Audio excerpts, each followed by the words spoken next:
Hello, hello. Welcome back, everybody. Hope you're having a great day so far.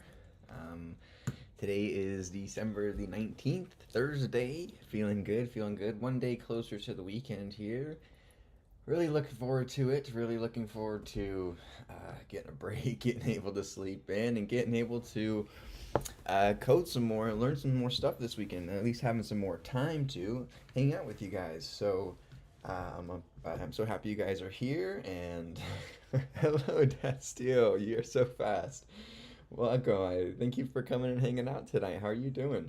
How's it going? Welcome back. If you guys have noticed, I created a little thumbnail for the stream to hopefully um, maybe get some people to help some more people to join. Maybe help showcase what we're actually doing just based off the thumbnail itself. So we created a little thumbnail for the stream. So let me know how that looks. Hopefully, I think I uploaded it right. But welcome, Dat Steel. Welcome. It's so good to have you here. So good to hear from you. All right, let's let the Discord know that I'm live here.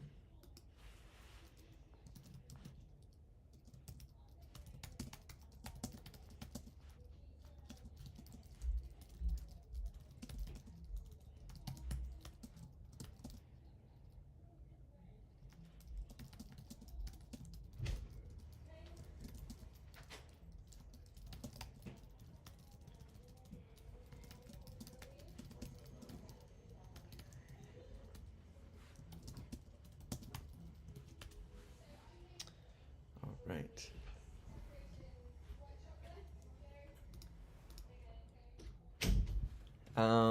Hi, well, I'm pulling an all night to study for an AP Calc final tomorrow. Oh man, good luck, my friend. Good luck. You got what is it? Dx over dy. You got that down. You've got your logs down. You've got your exponent rules down. All I really remember from calculus back my freshman year of college was that it was basically just trying to simplify equations down to their simplest form and then like making substitutions for various rules that we know like they were established. That's kind of all I remember. It's been a really long time. I would be interested in going and maybe like doing some refresher on calculus and getting deeper into some deeper levels of math with you guys if that's something that is interesting with you.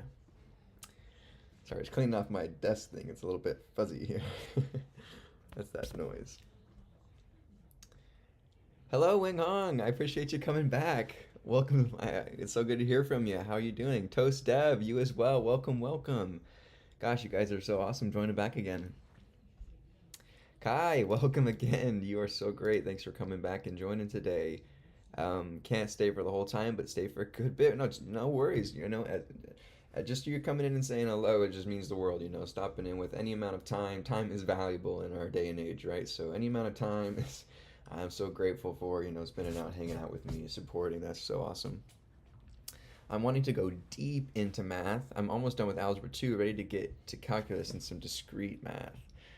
Yeah, I've been interested myself into maybe diving deeper into some hard, deeper math. So if that's like we should pick up a book on some maybe like calculus, calc 2, maybe into like a linear algebra stuff. Oh boy, what we'd have to get, that'd be a lot, but we could get there for sure, little by little. Harry, welcome, welcome. How are you doing today? Welcome. I appreciate you being here. Are you ready to learn some Python here? All right, so let's just quickly load up. I got a problem here loaded up. I wanted to try and take a stab at another recursion problem from chapter 4. I know we have moved on to chapter 5 already, you guys, right? We've already moved on to chapter 5 into arrays and dynamic arrays and amortization and stuff like that. But still, I still want to keep going with recursion and I want to solidify those topics as well. I don't think it's wise for us to just forget about it and move on. We definitely need some practice with this. So feel free to take a stab with me at this problem. We're gonna give it a stab here at the beginning, and then yeah. All right. There's an open source book on discrete math. I read a page or two, and there are some brain twisters. Yeah, I started the MIT Mathematics for Computer Science course on this channel. I watched the first episode. It was all right. Got into the second one, quit. It's like, oh my gosh, I don't know if I'm ready for this. Naaman, hello. How you doing this evening? Welcome. It's been really good. I was wrapping up, a little of the preliminary start of my project here, so I had a little bit of a easier day today, and so I'm ready to learn some Python and get some practice in this evening. How are you doing? I'm on the first recursion exercise of chapter 4. It's hard to think about. Oh yeah, what was that one? That one's describe. So with these describe ones, I really tried to just actually write the recursion, the algorithm, rather than just kind of describe it, to just give myself more practice. So in my keys, I wrote them and stuff, but feel free to check those out if you want reference. But give it a go yourself, definitely. All right, let's give this one a shot here. So we want to write a short recursive Python function that rearranges a sequence of integer values so that all of the even values appear before all of the odd values. Okay, so this one didn't seem too hard when I read it the first time, so that's why I picked it. I selected it for our warm up here. Now, if it takes us an hour to solve it, that's a different story, but we're going to give it a stab. So feel free to help me out here as we go. And yeah, so we first need to establish a function called um, sort evens, sort int, right? And we'll make this sort ints function take in some sequence s, right? So let's go ahead and pull up our whiteboard so we can get a little bit of a recursion trace started on this actual function. So what we have is some sequence with obviously in some list form, which has some values in it. So let's say it has like 2, has 7, has 9, has 5. Ooh, that was a weird 5. Has 4, and then let's say it has 8 as well. Cool. So this is our array here. Actually, I don't want to make it that large of numbers. So let's make this guy a 6 to get another even number in there, and then we'll leave it at that. Okay, so we have some sequence here. Now, it doesn't specify anything about being in sorted order. It just says to sort the ints based on even or odd. How fluent did you get with Python before diving into all these technical concepts? Aiden Steele says. Yeah, so I did a lot of practice. I first started off with Harvard CS50P. Sorry, I'm just going to get into my little spiel here, guys. Started off with Harvard CS50P about 6 months ago. Did that very casually, once or twice a week, part-time as I was dipping my feet in the water into programming. Did it over the summer 2024, this past summer, and then in September, in August, September, I submitted the final project and really ramped up my desire to learn and started this channel. And so then I paired that with Python Crash Course. This book really just solidified all of those gaps left by that CS50P. CS50P was a great introductory, but it did have some gaps that for a true raw beginner that I felt were necessary to fill before moving on. So this really helped to provide examples, walk you through the examples line by line, in Python code in really simple beginner terminology. And now we are doing data structures and algorithms, but also along the way we released a couple of projects. And so just by doing those projects as well from the learning that we've been doing has also increased our fluency. So I'm getting fairly good at picking up on where I'm potentially might have bugs or maybe finding the bugs a lot faster than before in my projects. But these obviously we are learning new things at the beginning of the stream with doing data structures and algorithms in Python right now, and I am a little bit slower at picking up these newer concepts because these are getting harder. So I did try my best to get a solid foundation of those beginner concepts before diving into these because I definitely think that does help if that is a concern of yours. because the first two chapters are all about Python review, and they're pretty dense Python review, getting about classes and Dunder methods and what it takes to establish the ability to iterate and index and all that things, all those types of information. Hopefully that answered your question.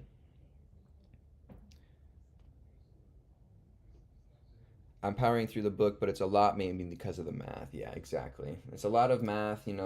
Refreshing.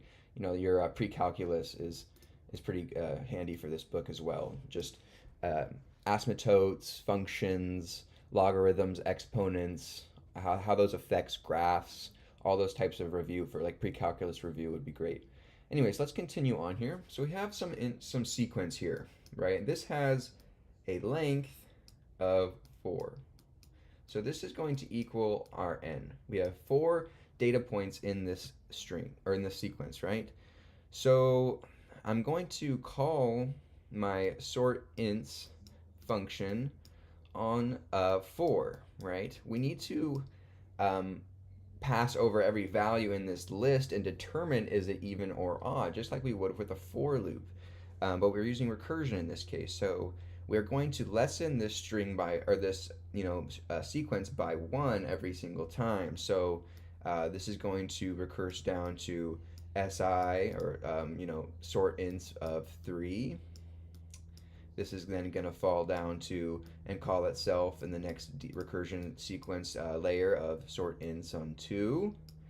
And then we're going to reach our base case at this point of sortInts is equal to 1, where our length is equal to 1, right? Where we have 1 value left in our list. At this point, it'll be the last value, which is 6. So we will return. We're going to not. We first need to do an evaluation on 6, right? So we are on the value quote unquote 6 here, right? This in our step. We need to determine even or odd, right? Well, 6 is even. So boom, we're gonna determine that. We're gonna determine that it's even, and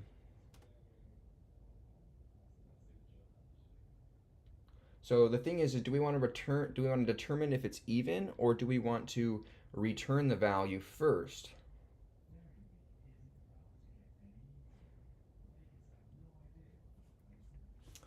So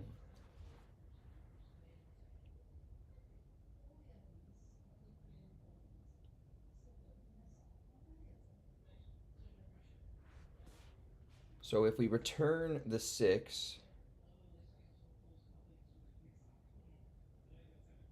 we need to, okay, it's interesting. What do you guys think? Do we need to return the 6 first to the previous iteration, or determine if it's even or odd, and then do an action on it, and then return that forward, return that sequence?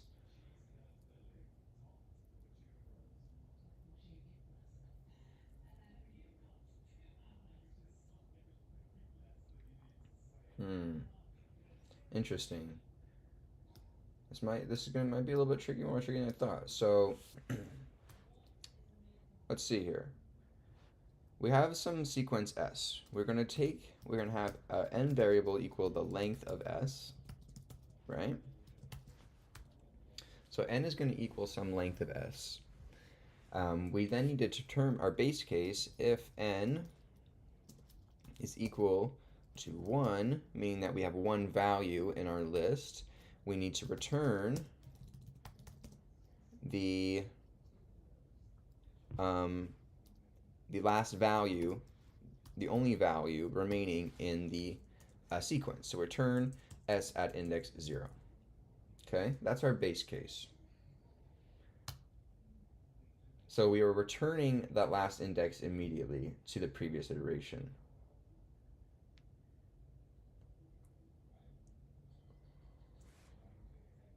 If s is equal to 0, return that. Right? What whiteboard app is that? I couldn't find it anywhere in the App Store. It's just called, I literally just typed in whiteboard on the App Store. It just says whiteboard. Yeah, it was the only free one I could. It was free and it was on the App Store.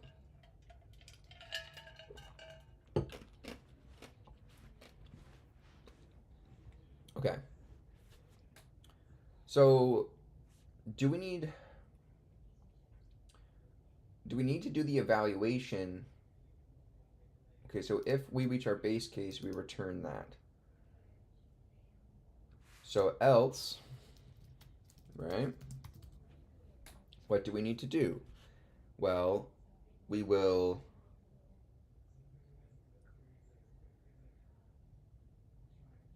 what do we need to do at each step? We need to evaluate if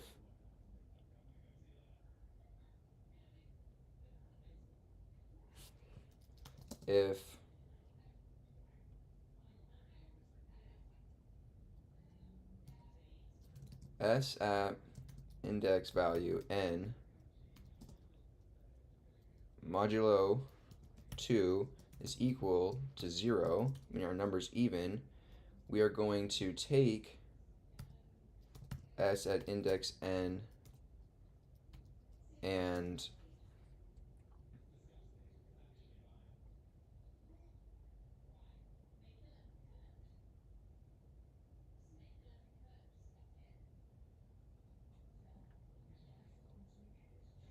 if, so this is going to return this value here.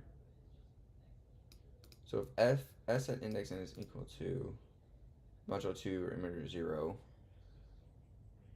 we want to go to s dot insert at 0 and insert s of n. Now let's think about this. So all the even values be at all the odd indices, right? No, it's just so they appear first. So like all of the evens come to the left and then all the odds come after even indices. No, it's just so they would be the first like 5 indices and the last 5 would be odd, or so on and so forth. So if we return this value here,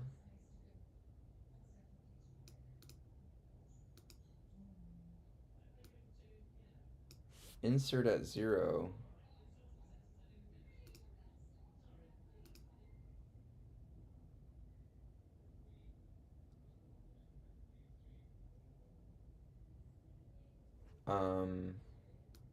so the thing is we have to, it's interesting because we have to bring the sequence down somehow, right?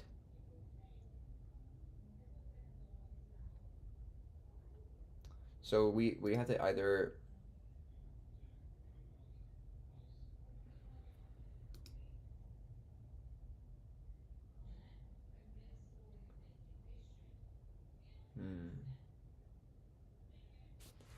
n through,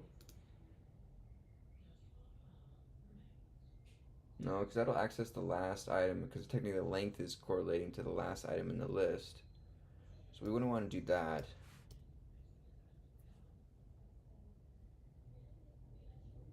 Why not swap it to the beginning? That's what I'm trying to do here, right? I'm trying to insert at index point 0 the value, but I'm not sure if what the value actually is. So we're returning this value here, which will be quote unquote 6 in our example, right? From our whiteboard. But what it's just I'm not sure. So we were returning 6. 6 is returned to this previous call. Or do we want to get down to an empty list? Do we want to completely remove the list altogether? And when n is equal to 0, return an empty list. Return an empty list. And then we'll say, so we'll return the empty list. If n is 0, return an empty list. So at this point, we'll go one deeper. Whoops, sorry. At this point, we'll go one deeper, get to s of 0, right? We'll return an empty list to this function. We're going to evaluate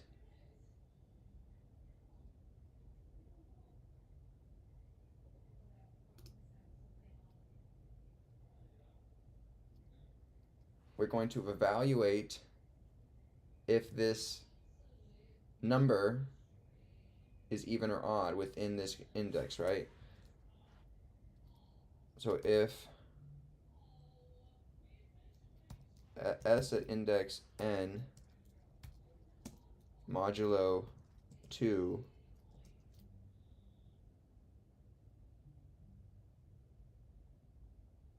is equal to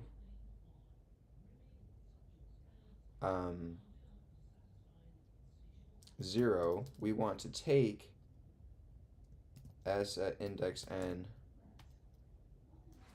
we want to s dot insert on 0 s index n.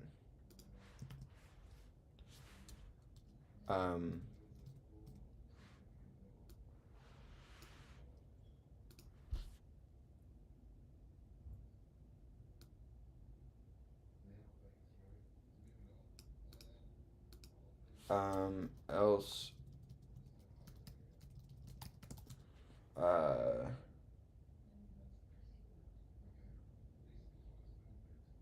do nothing, because this will just leave it at the end of the list, right? So let's think about this. It's going to evaluate at this point n is equal to 1, right? So it's going to evaluate s is 1 is equal to 0. Okay, this right here, quote unquote 6 is even. So it's going to insert 0 not into s, we want to insert into the sort ints at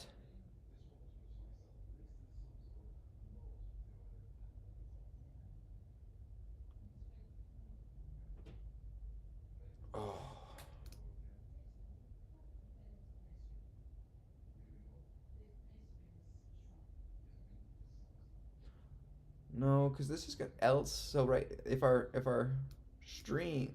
sequence is this, right? Let's put this up top. S of 1 is equal to a list of 2, 7, 9, and 6. Right? What it's going to do, it's going to pass over and it's going to say if S of 4 is even, we're going to insert it. We're going to call the function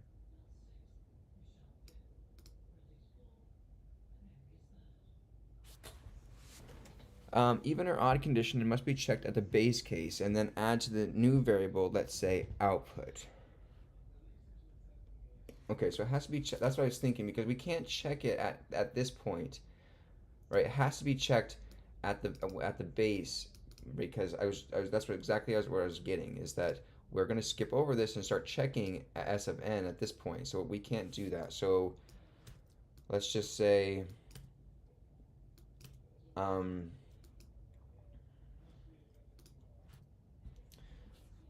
so sort ints of s. We have n equals length s.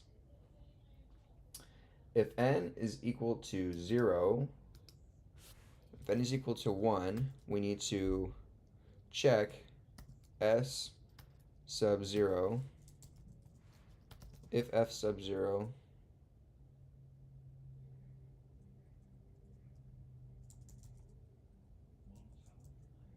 if f sub 0 or f index 0 modulo 2 is equal to 0,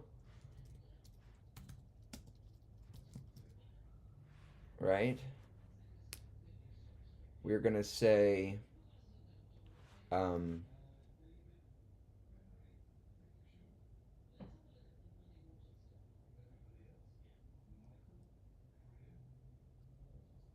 so then in the next recurrence,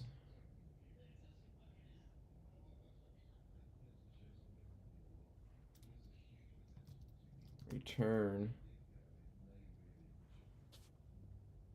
what do we need to?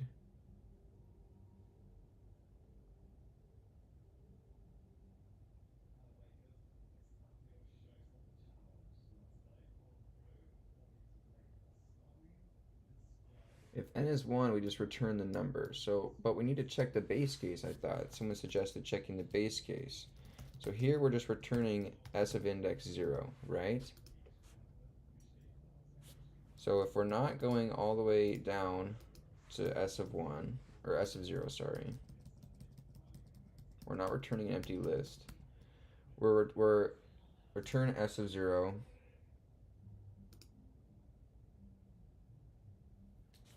Thank you to whoever just subscribed. I appreciate you joining my channel. I got the balloons. I think that's what that means. Thank you to you. So we return the value. Okay, now I thought we needed to do an evaluation here at the base case.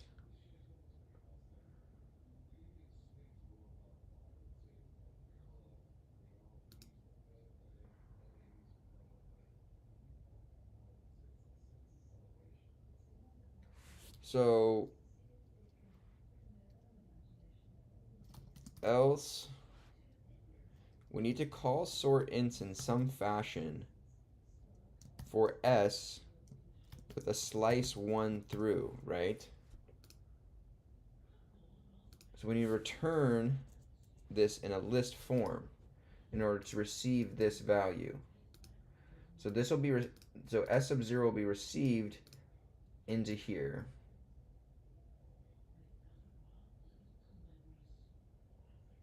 And we will call a check else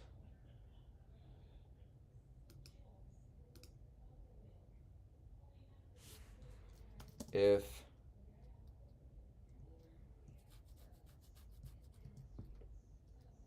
s at index.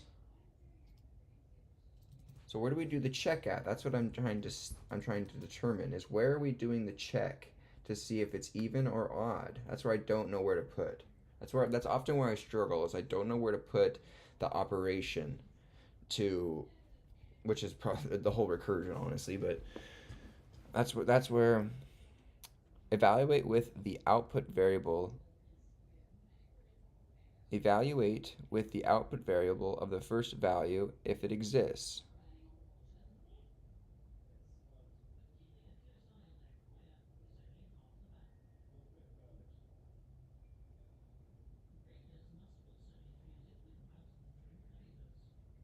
So we'll say if you want to say n divided by 2, or n modulo 2 is equal to 0, meaning that if we have an even index value, even length of the list, why would we be checking if n is in, if our length of our list is even? That, right, rearranges a sequence of integer values so that all the even values appear before all the odd values. So we wouldn't care, we wouldn't be trying to check if n is modulo 2 is equal. So we need to check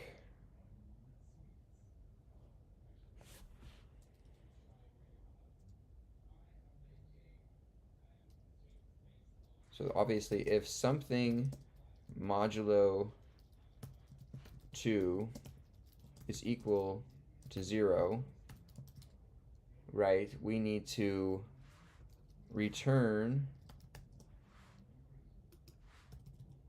a call on this plus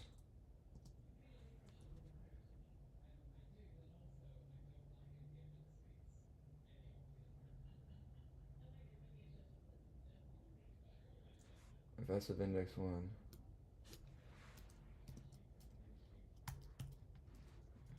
0 modulo 2 return S of index 0 plus that. Is it like this?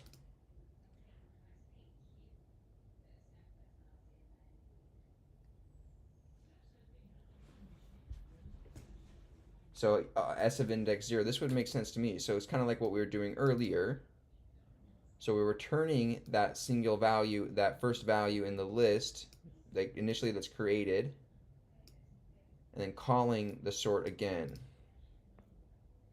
So now what happens if we call print on sort ints on S1?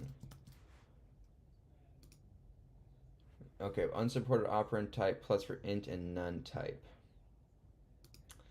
Got an error here.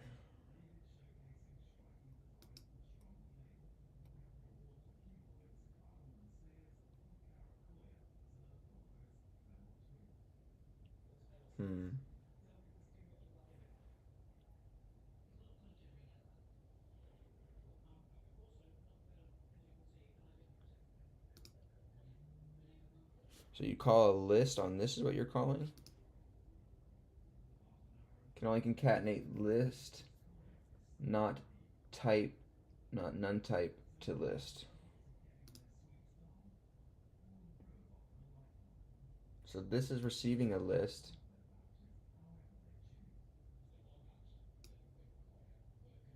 And I'm forming a list here on this index.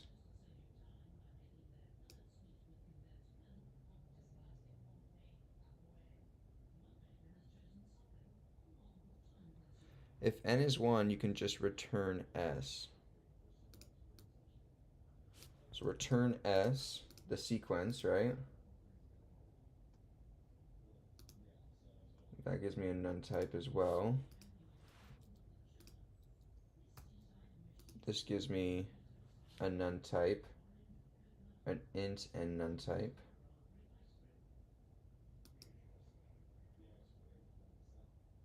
So this is an int and this is none. So why am I not getting a list back here? I'm providing a slice forward.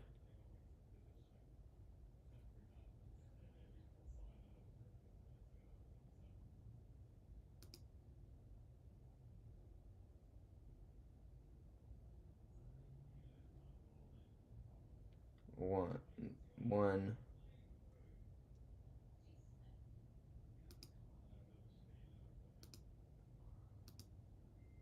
Unsupported operand types for plus int and none. So my int is being received here, but this is being determined as a none. Why is this being determined as a none? I'm returning s here, which is a string that should be returned as this function. So I should be saying s plus s of 0. Hey Theed, welcome in. Lambda, how you doing today? Welcome. Appreciate you guys stopping by today. Welcome, welcome. You guys are awesome.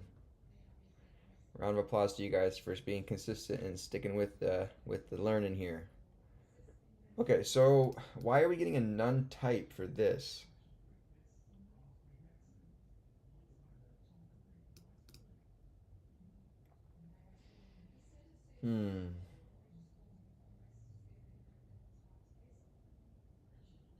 So s is 1, so we're going to return.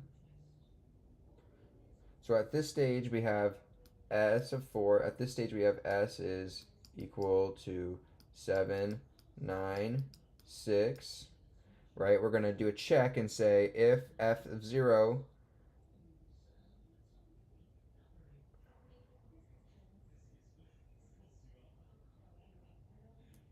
Okay, so actually it's because we don't have anything happening here, right? Because it's saying that 7, we're doing this check, so we need an else statement here. Else to handle the odds. So else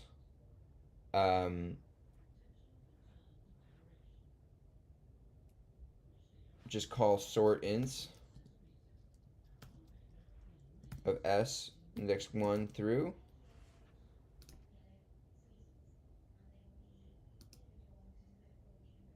No. So because else would mean that that number is odd, so we can't do that. Yeah, exactly.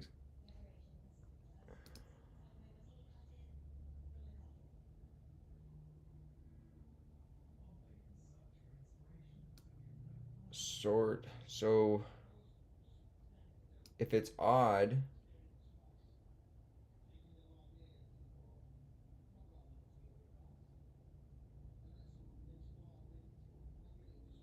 if it's odd, what do we need to do? We need to append the value.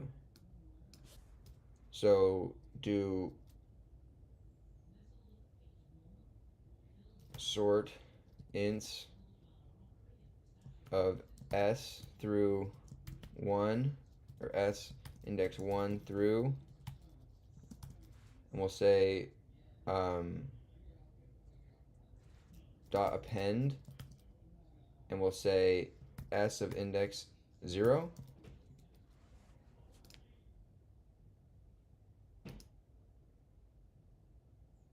None type.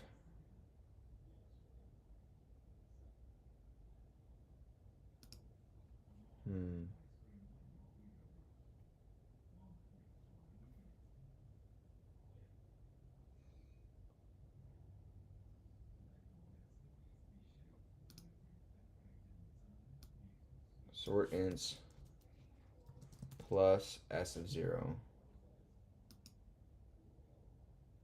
You can only concatenate list, not int to list.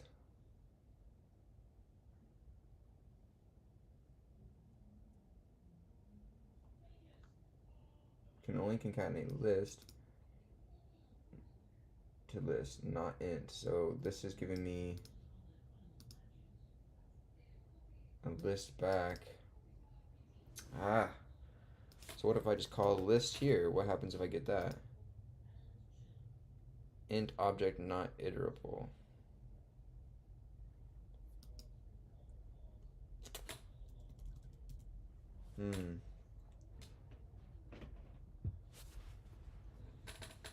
As soon as the program hits 7, it stops. Okay, yeah, so it's because we're not dealing with our odds then. That's what's happening. So our odd case is else. Do we not want to call the function if it's odd? We want to move the number to the end of the list, which we just need to append it to what is returned at the very end.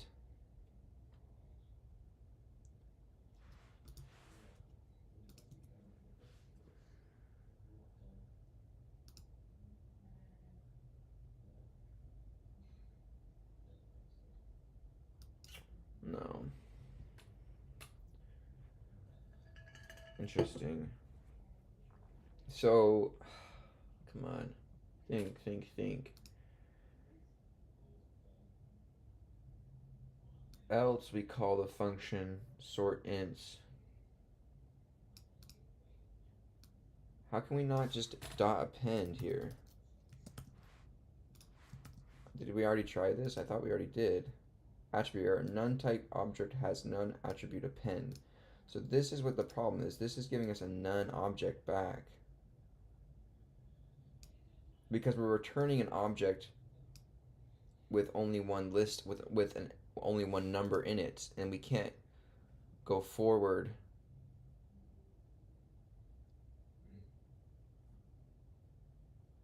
But that's being returned as this whole thing.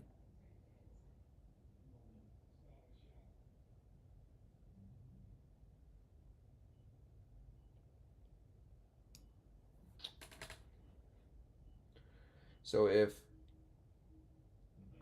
we first go on our 2, right? Boom. If this is 0, we're going to call a recursion of 1 over plus s of 0. Whoever, thank you for the balloons for everybody who were described. I really appreciate you guys following along, and Give yourself a pat on the back for committing to learning. And yeah, within the def, I do something like maybe, I don't know, if not s, if f of 0 divided by 2 even, else odds. If not s, if s of 0 divided by 2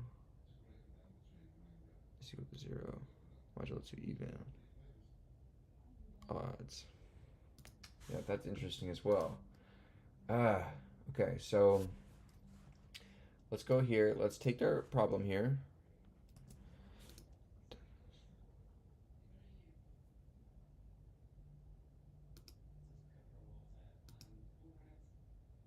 So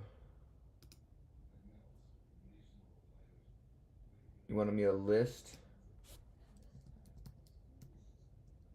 this. See, that's not the problem, is we're getting none back from here, because what's going on, I'm not sure why we're getting none back. So let's think about this. So this is our list, right? This is our array. We're going to first start on the 2.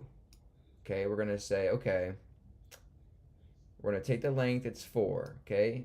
Okay, our base case is not met, so we're going to move to this part and say, is the first value in this list, the 2, is it even? Yes. Okay, we're going to take this value and we're going to add it to the recursion of one evaluation 1 forward.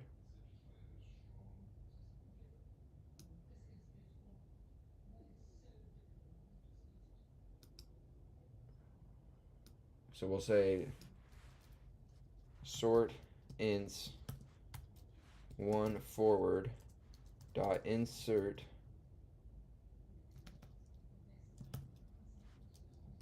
s0.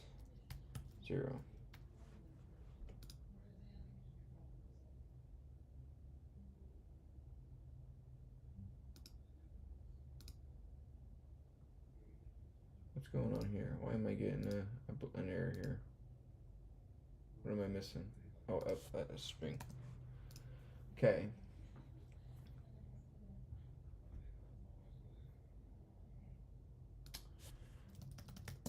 Oh, maybe that's it.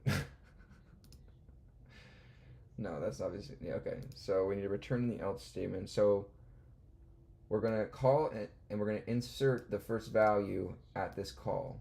Okay. So when we get down to our base else, we're going to dot append s sub 0, s index 0 to this list, right? But we still get this error of attribute error none type. Object has no append. So this list that we're calling when we return s,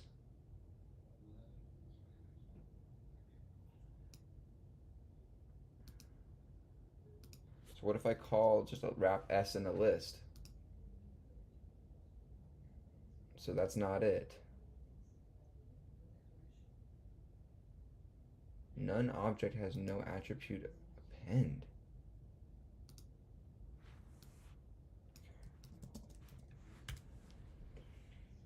The error occurs, no code. The issue arises because the .append method modifies a list directly but does not return the modified list. Instead, it returns none. When you attempt to return the value, it returns the operation like return. Okay, that's why. So we need to just append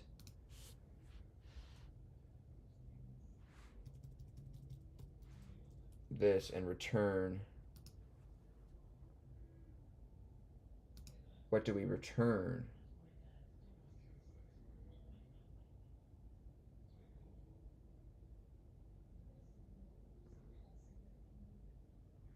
So we can't return a dot insert or dot append method, right? So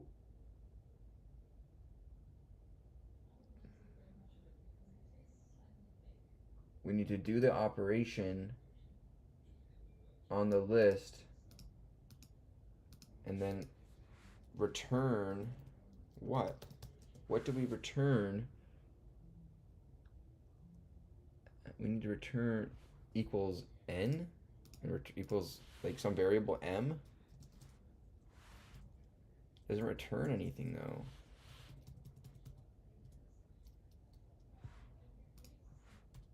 Ooh.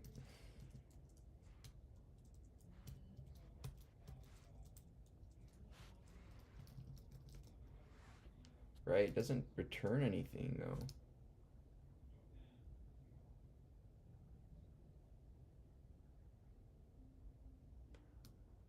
Okay, so let's sort it and then return S, someone said. That sounds like a good idea. Let's do the sort and then return the sequence, right? Inserted argument 2, one got.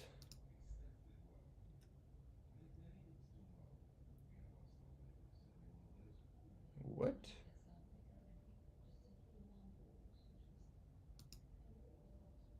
Sort ints, insert expected to our, oh, sorry, whoops. I need to insert at 0, 1.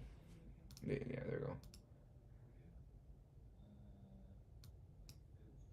So that just printed our current list. That didn't do anything.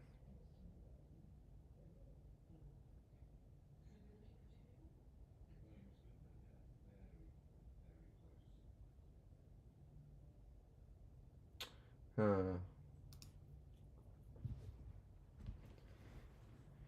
Convert S0 into a list and concatenate.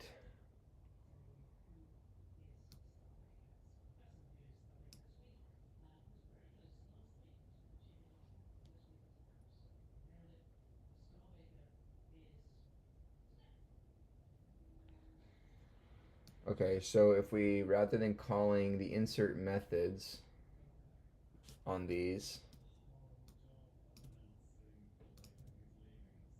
let's turn these into lists themselves and concatenate these values. So this will come here.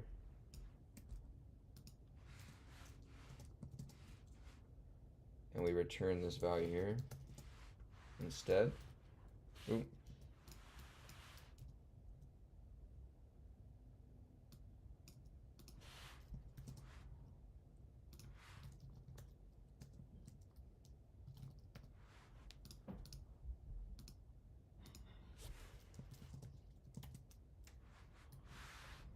Like this.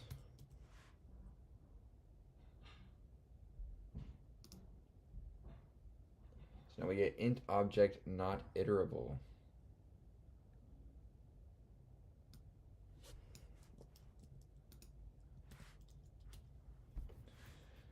This error happens because the code is attempting to convert integer into a list using, this is invalid. Integers are not iterable. Lists cannot be used on them. Corrected approach. If you want to concatenate integer in a list, return. Okay, so you just have to, you have to put it in a list. You can't use the list function. Okay, I guess that's that thing. Thought they were one and the same, but apparently not. Okay. There it is. Okay, so that did the sort, but we have a list within a list here. So it detected the move happening.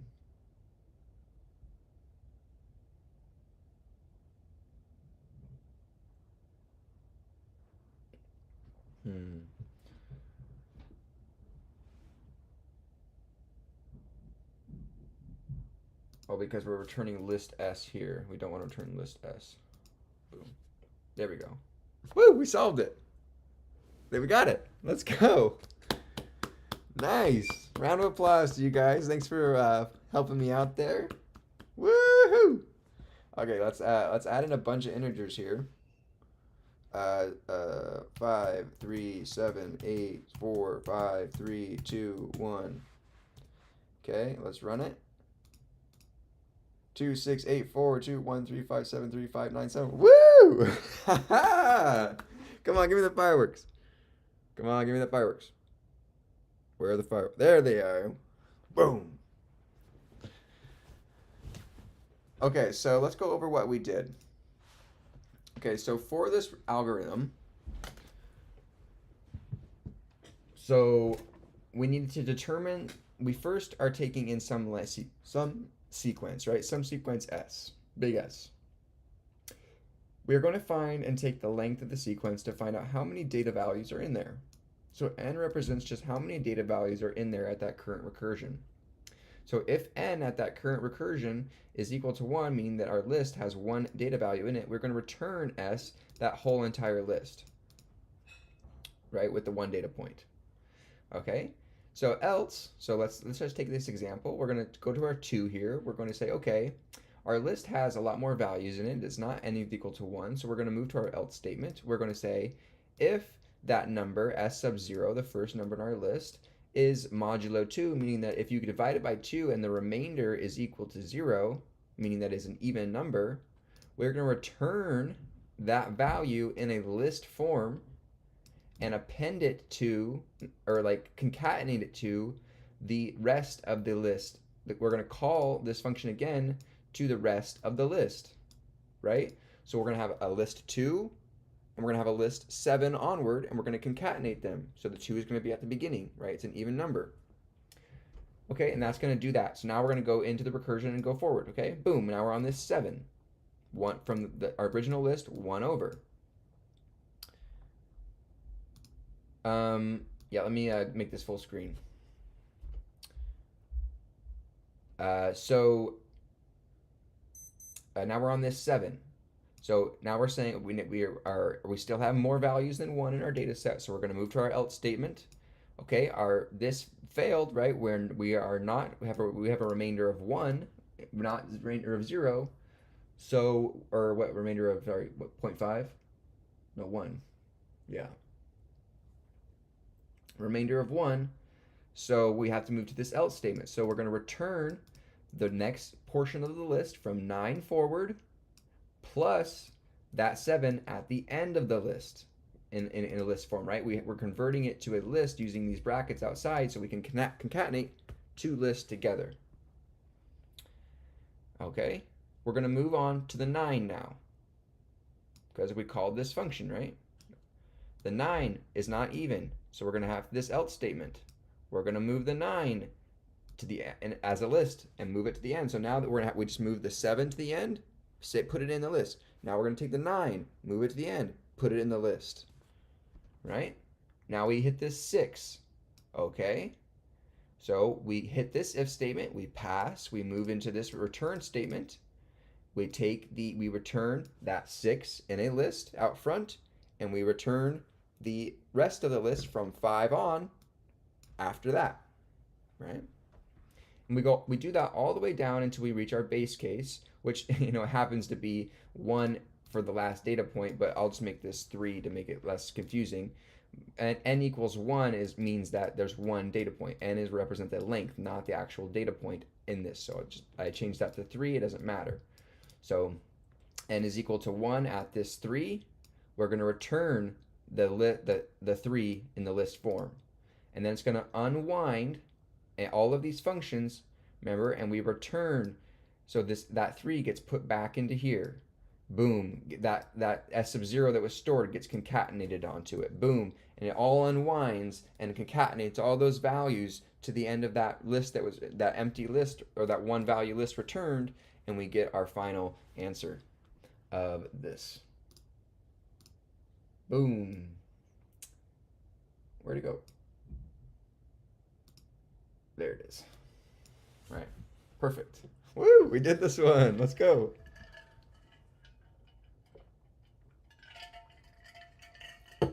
Okay. Ooh. Sweet. That one was fun. That one was good. All right. Any questions on this one, you guys? Any questions on 419 of the creative section of chapter 4?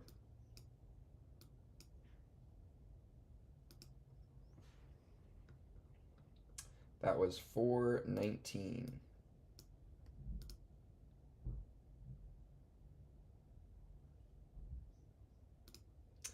An empty list would break the function, right? Yeah, that's exactly right. So if we provided an empty list, we wouldn't be able to do that. So we would need to say, um, what?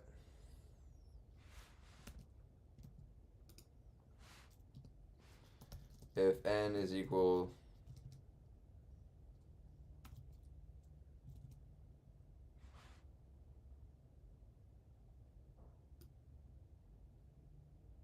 we'll just do this. If n is less than or equal to 1, we'll return s. So if we have an empty list, this will just return us the empty list. Cool. So if I go ahead and put all those values back into my list,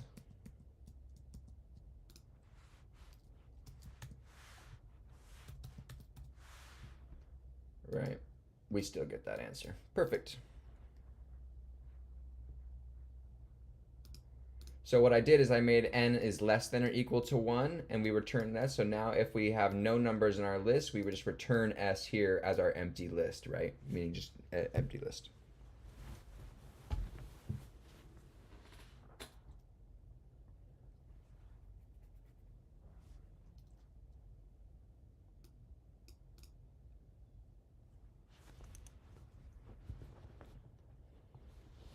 Cool. Yeah, there's tons of different ways we could say if not s, return s, if or n equals 0, right? Gotcha. I mean, there's tons of different ways we could say this in various forms. Awesome. Perfect, you guys. That was a lot of fun. That was really helpful. That helped. That was we worked through that one. It took us a little bit, right? But we helped. We did it kind of. We didn't have to go to the almighty orb for this one. Yeah, we were about to. Well, we did kind of. We had to throw in some of our errors to see kind of what was going on.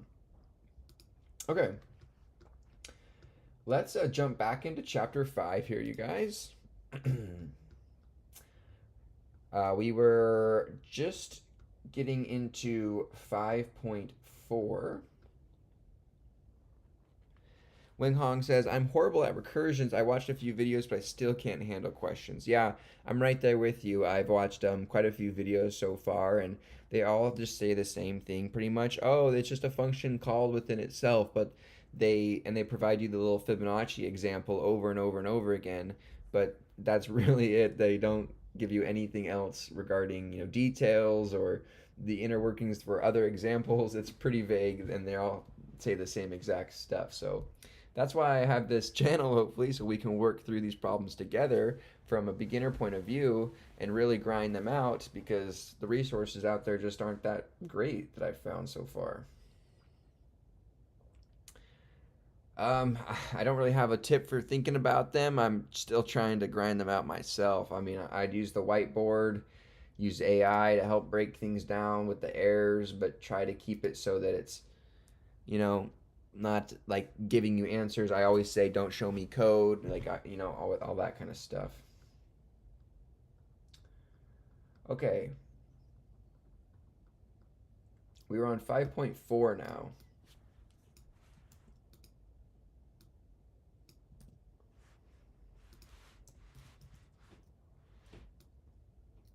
Efficiency of Python's sequence types. Okay, in the previous section, we began to explore the underpinnings of Python's list class in terms of implementation strategies and efficiency.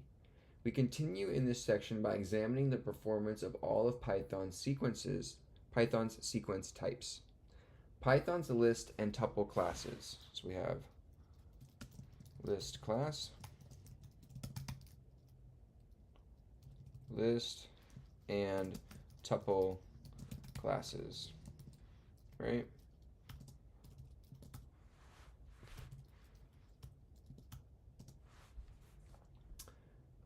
The non-muting behaviors of the list class are precisely those that are supported by the tuple class. We note that tuples are typically more memory efficient than lists because they are immutable. Therefore, there is no need for an underlying dynamic array with surplus capacity.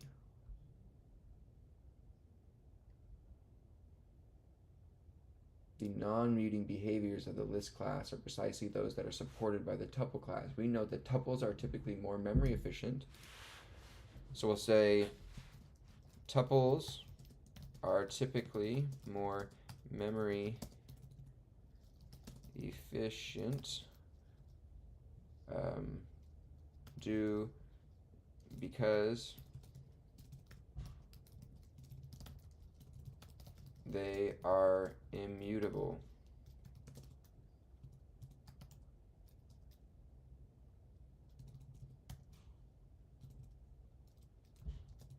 Right? Can not be changed. Right? That's what that means. Immutable tuple. It seems like you're referring to immutable tuple, perhaps with a typo. Tuple in Python is an immutable sequence type. Once created, its contents cannot be modified, unlike a list. Tuples are often used when you want to ensure that the data remains constant through the program. Immutable and ordered of elements contain mixed data types, hashable. Okay, so immutable cannot be changed. List are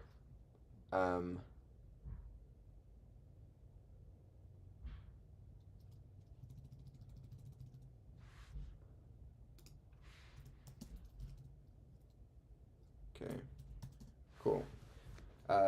We summarize the asymptotic efficiency of non-muting behaviors of the list and tuple classes in 5.3. I thought lists are mutable. Why is it saying non-muting behaviors of list class? Are lists not non-mutable? No, lists in Python are mutable, meaning they can be modified.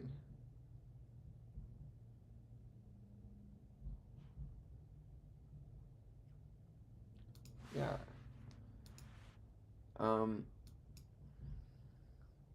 So length is O of 1, accessing data, counting is O of n, indexing is O of k plus 1, value is O of k plus 1.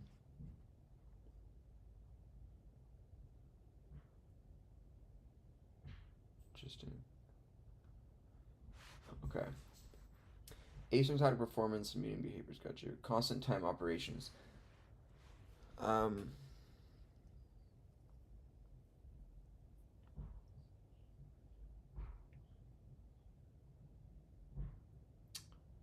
The length of an instance is returned in constant time because an instance is explicitly the length of an instance is returned in constant time because an instance explicitly maintains such information. The constant time efficiency of syntax data j, index j, is assured at the underlying access into an array. Searching for an occurrence's value. Under the count, index, and dunder contain methods proceeds through iteration of the sequence from left to right. In fact, code fragment 2.14 of section 2.4.3 demonstrates how those behaviors might be implemented. Notably, the loop for computing the count must proceed through the entire sequence, while the loops for checking containment of an element or determining the index of an element immediately exit once they find the leftmost occurrence of the desired value, if one exists. So, while count always examines the n elements of the sequence, index and the dunder contains examine n elements in the worst case, but may be faster. Empirical evidence can be found by setting data equal to the list of range of a large number, and then comparing the relative efficiency of the test 5 in data relative to the test of 99995 in data, or even the failed test -5 in data. Interesting. Lexicographic comparisons. Comparisons between two sequences are defined lexicographically.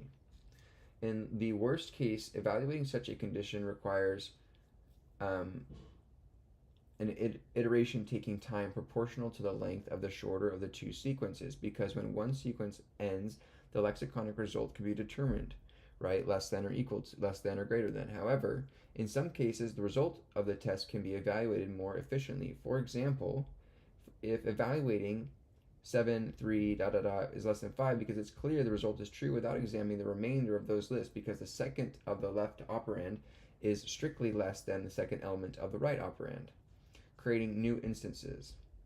Okay, so it's just saying that you can you can the length determines, like, if it's less than or equal to, but also the individual values inside of those lists can determine them. Hmm. Creating new instances. The final three behaviors in Table 5.3 are those that construct a new instance based on one or more existing instances. In all cases, the running time depends on the constructor and initialization of the new result, and therefore the asymptotic behavior is proportional to the length of the result. Therefore, we find that a slice data of 6 million, right? 1, 2, 3, 4, 5, 6. Yeah, 6 million and 6 million and 8 can be constructed almost immediately because it only has 8 elements, while a slice between 6 million and 7 million has a million elements, and thus it's more time consuming to create. Okay, gotcha.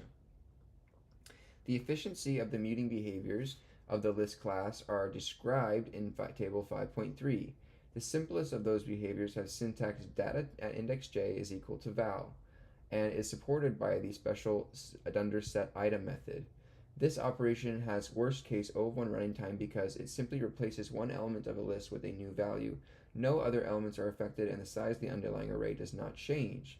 The more interesting behavior to analyze are those that add or remove elements from the list.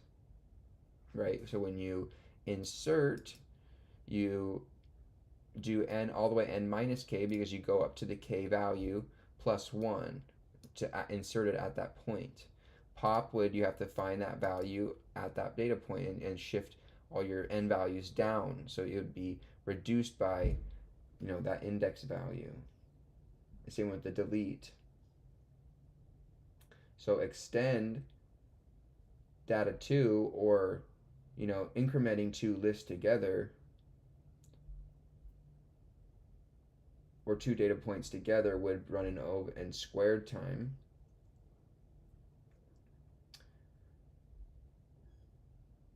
And then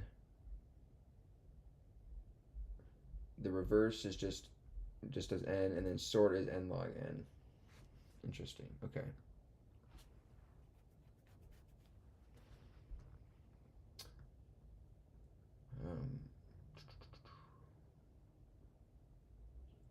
Adding elements to a list.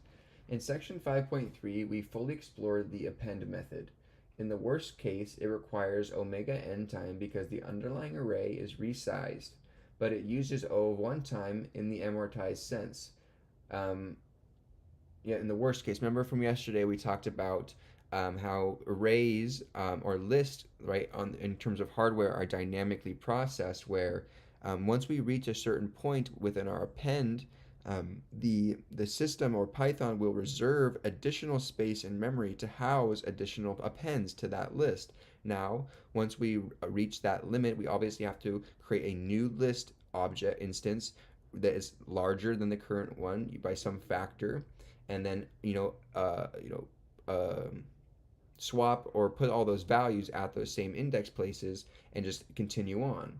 So we know that those lists that create, they have an omega of n time for the worst case scenario in terms of the work, because you might have to, if you reach that append, in the worst case you might have to make that new array dynamically.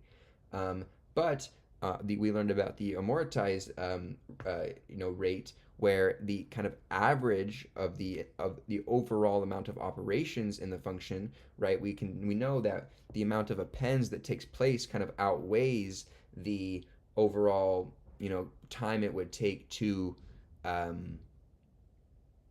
in a sense create those new arrays at O of omega n, worst case scenario. So we have an amortized O of constant time based on that, right? Those appends are in constant time, and we can do so many of them in relation to the dynamic array processing, for lack of better words.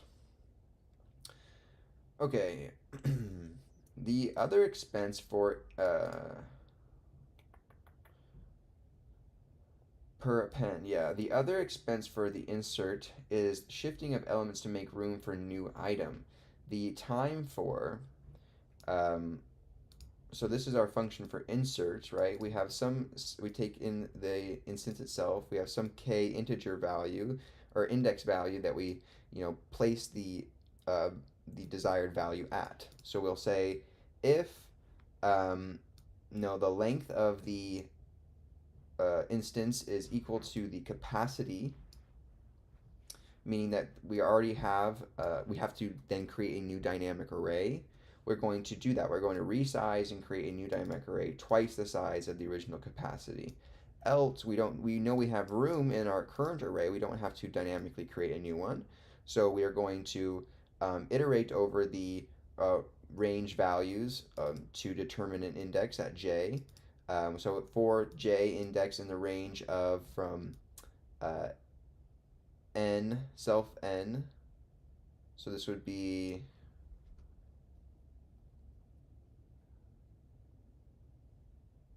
n to k minus 1. Okay, so we're starting at the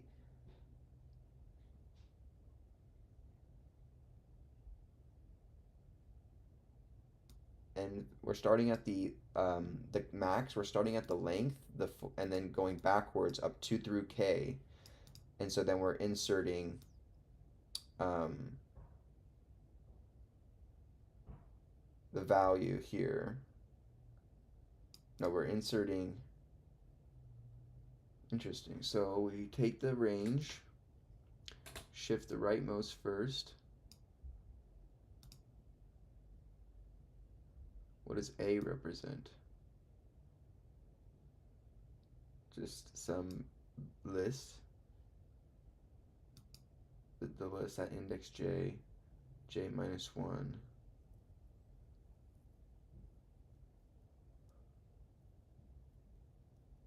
Okay, so we're saying you're shifting things to the right and you're storing the newest element. And you're increasing n by 1. Got you. Okay. So figure 5.16, creating room for insert a new element at index k of a dynamic array. So this said, the time for the process depends upon the index of the new item, and thus the number of other elements that must be shifted. So like we had is O of n minus k time, right? That loop copied from the reference has been an index of n minus 1 to index n. Then the reference that had been at index n minus 2 to n minus 1, continuing until copying the reference that had been at index k to k plus 1 as illustrated in figure 5.16. Okay. Overall, this leads to overall amortized O of n minus k plus 1 performance for inserting at index k. When exploring the efficiency of Python's append method in section 5.3.3, we performed an experiment that measured the average cost of the repeated calls on the varying size of lists. We have repeated the experiment with the insert method, trying 3 different access patterns. Okay, in the first case, we repeatedly insert at the beginning of a list. For n in the range of big N, we insert at position 0, none. Okay, so we do that repeatedly. In the second case, we repeatedly insert near the middle. So we divide our list range by 2 and insert at that point.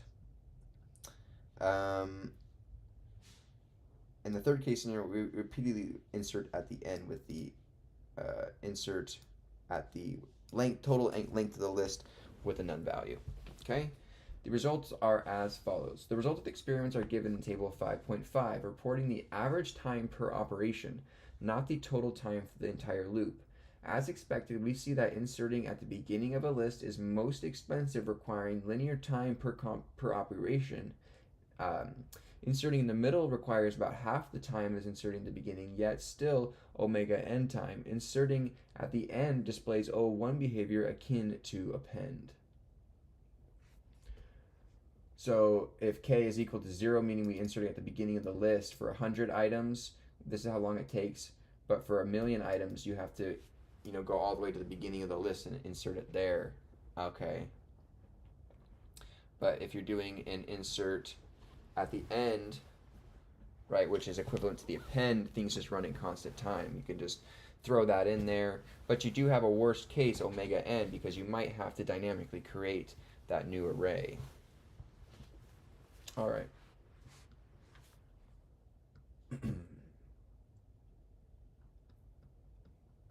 Removing elements from a list. Python's list class offers several ways to remove an element from a list. A call to pop removes the last element from a list. This is most efficient because all other elements remain in their original location. Right, so a call to pop removes the last element from a list. So let's write this down. Let's write down some let's type methods here and do dot pop will removes the last element from a list. This is most efficient because all other elements remain in their original location, right? This is efficiently an O of 1 operation, but the bound is amortized because Python will occasionally shrink the underlying dynamic array to conserve memory. Got you. The parameterized version, pop_k, removes the element that is at index k less than n. K less than n.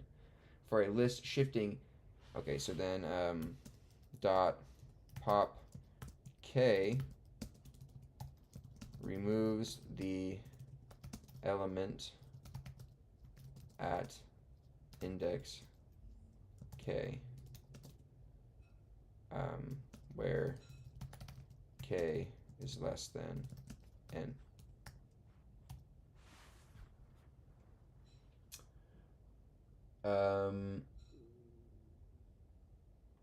Removes the element, shifting all subsequent elements leftward to fill the gap that results from the removal. Shifting, so we'll say this method shifts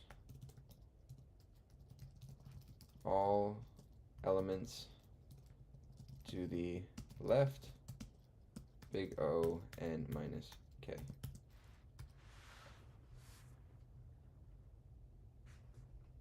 Shifts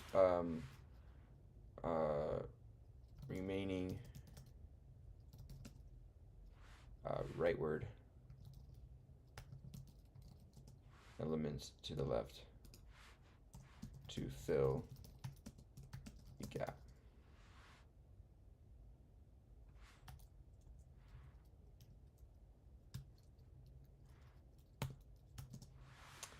Cool.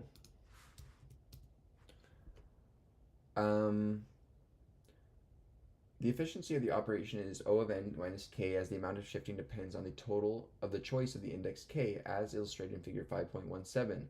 Note well that this implies that pop0 is the most expensive call using omega of n time. See this experiment below. So exactly, we have k.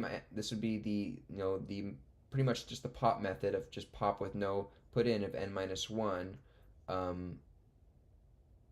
But if you did n, would you not just remove the last item in the list? No, because it's 0 index, so you have to do n minus 1, exactly. So n minus 1 would be the last item in the list. Okay, I got you.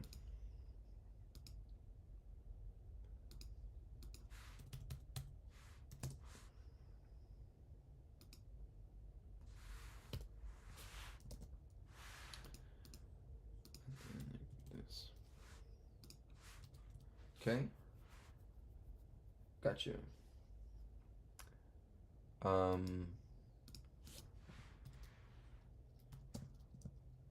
So we'll say this for the worst case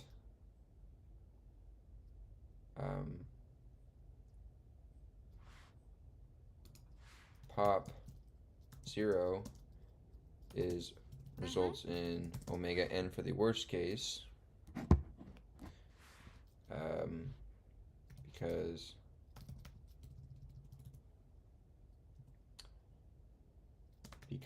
you'd have to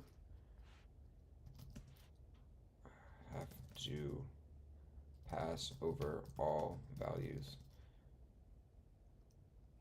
starting from the end via pop definition. Cool. All right. The list class offers another method named remove.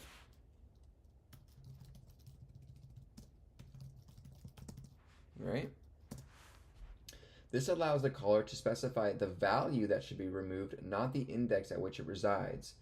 Formally, it removes only the first occurrence of such a value from a list or raises a value error if no such value is found. An implementation for such behavior is given in code fragment 5.6, again using our dynamic array for illustration. Interestingly, there is no efficient case for remove. Every call requires omega of n time. One part of the process searches from the beginning until finding the value at the index k, while the rest iterates from k to the end in order to shift elements leftward. This linear behavior can be observed experimentally. Okay. So remove val removes the first occurrence of val found in the list. Found in the array, right?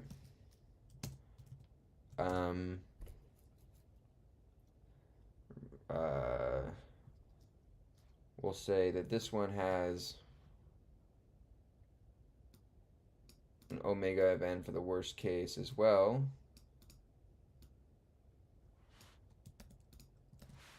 Because you iterate up to the val and shift all leftward or rightward rightward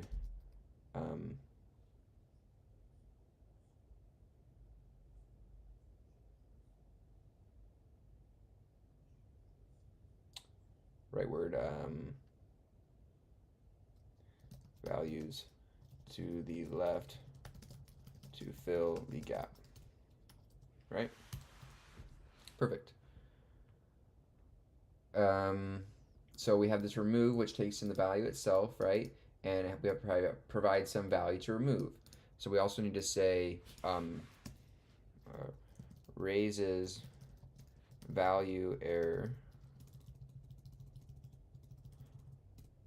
We'll say it down here. Raises value error if no val is found. If the provided val is not found. Cool. So we say we iterate for k in the range of the length of the array. So we iterate through the entire length of the array. If the value of the list at index value k provided is equal to the value we provided, right? So if the list instance at that index k is any index k is equal to the value provided, we say also we iterate for j of k from range k through n minus with a skip of -1, right? Well, and then we assign those values so we take each one of the values of the current array at the index j, and we assign it equal to index of j plus 1. And then, okay, got you. So outside of that loop, what we do is we assign values from n minus 1 is equal to none, and we shrink n by 1. So the value of the array at index n minus 1, so the last value in the list, we want to set it equal to none. Okay, because you're going to have a placeholder there. So you set it to none, and then you shrink it to get rid of it. Something like that. Interesting. Hey, Jordan Woods, thanks for coming in. I appreciate you stopping by. How's it going? My hair's looking like a coconut tonight. I don't know what's going on. Looking like I got a bowl cut. Okay. Cool. Extending a list. Python provides a method named extend.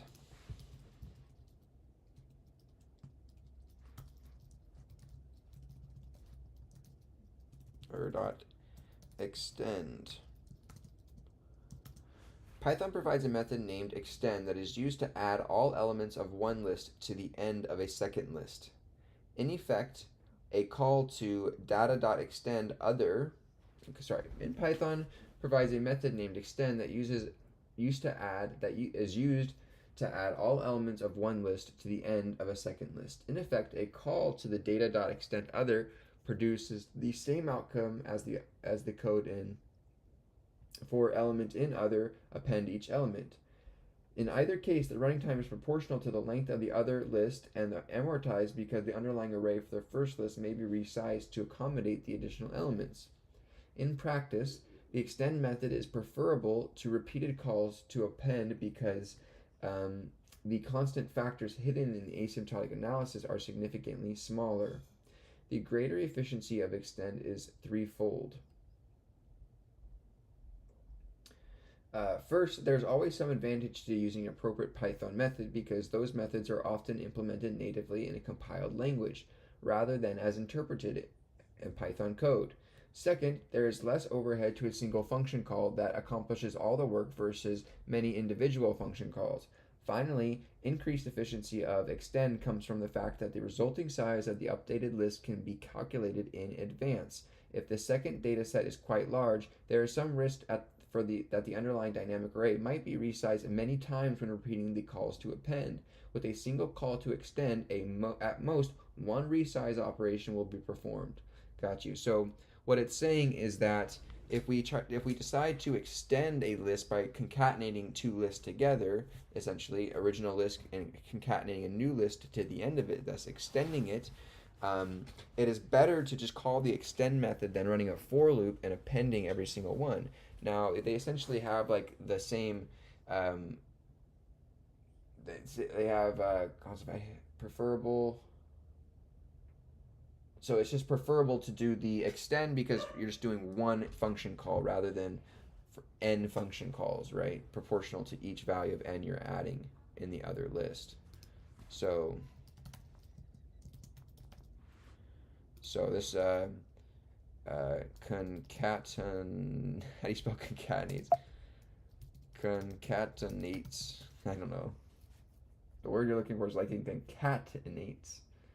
E-N-A-T-S. Concatenates.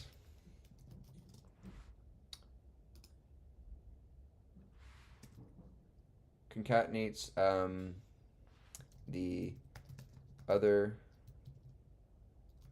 list provided to the end of the list the method is called on.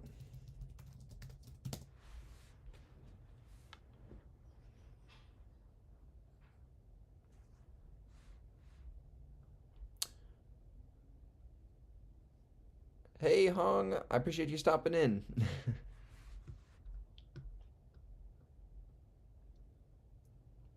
All right.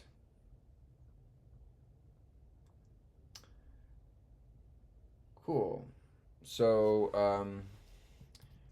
this is, we'll say that this is for many append operations. Um, the dot extend method is preferred. Is it preferred or preferred? Preferred over a for loop due to um, uh, predetermining the new array size in one call rather than potentially resizing many times, right?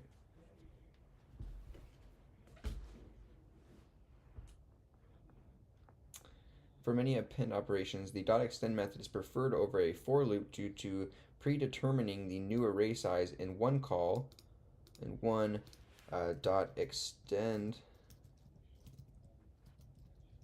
call with a known other list size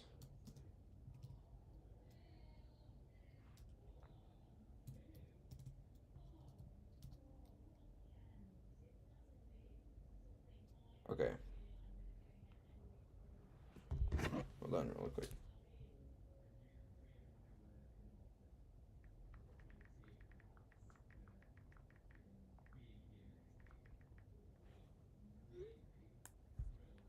All right.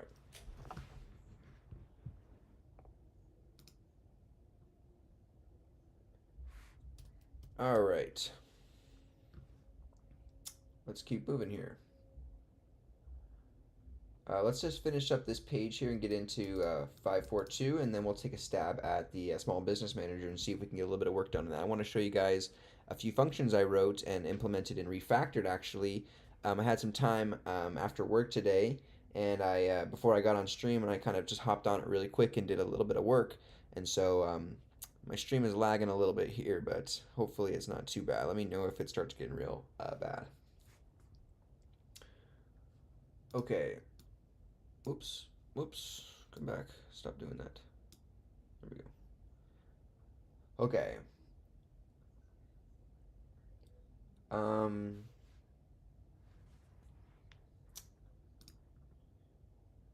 cool. Constructing new lists. There are several syntaxes for constructing new lists. In almost all cases, the asymptotic efficiency of the behavior is linear in the length of the list that is created. Okay, there are several syntaxes for constructing new lists. In almost all cases, the asymptotic efficiency of the behavior is linear in the length of the list that is created. However, as with the case in the preceding discussion of extend, there are significant differences in the practical efficiency. Section 1.9.2 introduces the topic of a list comprehension, using the example of squares, where we say we create a list where we multiply k times k for every k value in the range as shorthand, right? For this 3-line for loop, right? Exactly. Experiments should show that the list comprehension syntax is significantly faster than building the list by repeatedly appending. See exercise C 5.23. Similarly, it is a common Python idiom to initialize a list of constant values using the multiplication operator as list 0 times n to produce a list of length n with all values equal to 0. Not only is this subsequent for the programmer, I don't even know what this word is. How do you pronounce this?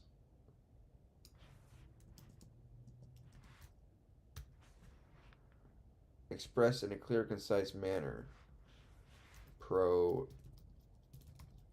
pronounce. The word pronounce, no, pronounce, uh, succinct,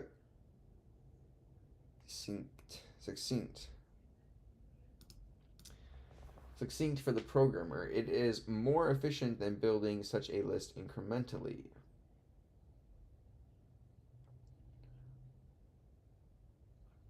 Got you. Strings are very important in Python. Okay, where are we at? Okay, we're almost to 5.5. We'll get there. Strings are very important in Python. We've introduced their use in Chapter 1 with a discussion of various operator syntaxes in Section 1.3. A comprehensive summary of the named methods of the class is given in Table A.1 through A.4 of Appendix A. We will not formally analyze the efficiency of each of those behaviors in this section, but we do wish to comment on some notable issues. In general, we let n denote the length of a string. For operations that rely on a second string as a pattern, we let m denote the length of that pattern string. So n and m represent the length of our strings. The analysis for many behaviors is quite intuitive. For example, methods that produce a new string, capitalize, center, strip, all those ones that produce a new string require time that is linear in the length of the string that is produced. Many of the behaviors that test Boolean conditions of a string is lower, take O of n time, examining all characters in the worst case, but short-circuiting as soon as the answer becomes evident. Is lower can immediately return false if the first character is uppercased. The comparison operator is equal to or less than fall into this category as well. Okay, so just doing a simple comparison of a Boolean comparison of true or false is in O of n time in the worst case scenario, and omega n time, right? Because you would have to examine all characters in the worst case, but short-circuiting. Oh, sorry, the worst case would be O of n time, not omega n time. That's the best case scenario. But worst case,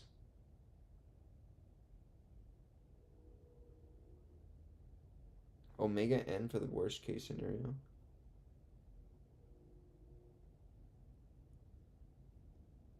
Hold on. Why did I say omega n for the worst case scenario above in the pop calls?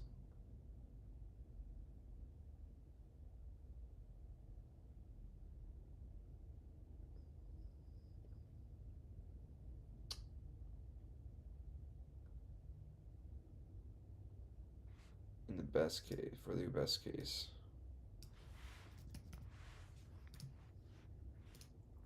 Okay, yeah. Okay.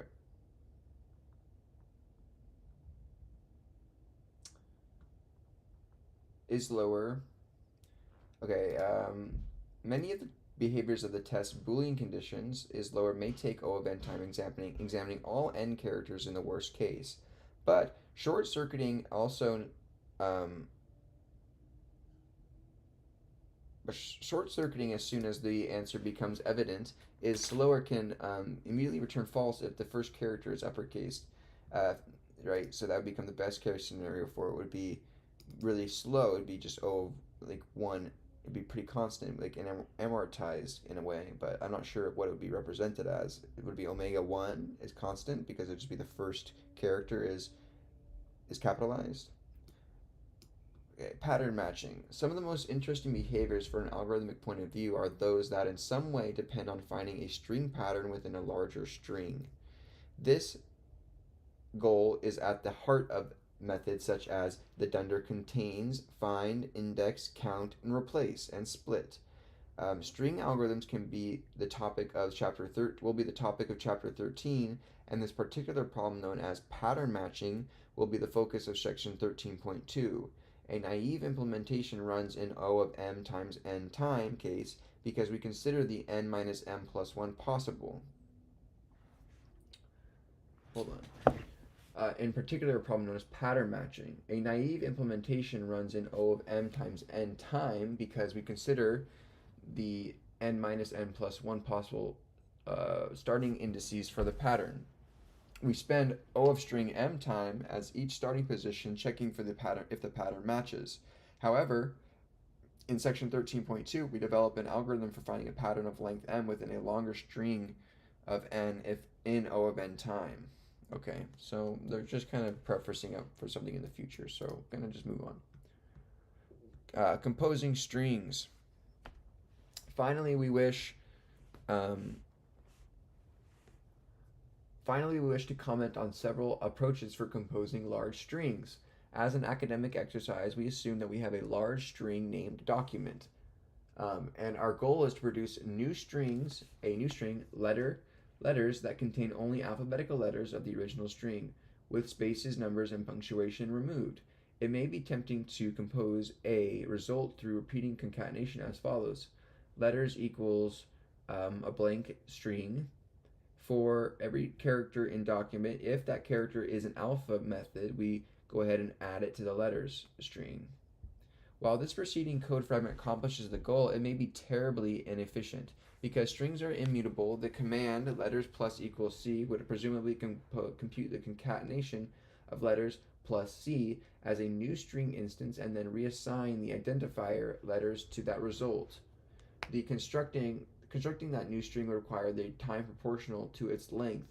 If the final length has n characters, the series of concatenations would take a proportional to 1 plus 2 plus 3 all the way to n, all the way for therefore quadratic O of n squared time. Inefficient code of this type is widespread in Python, perhaps because of the somewhat natural appearance of the code and mistaken presumptions about how the plus equals operator is evaluated with strings.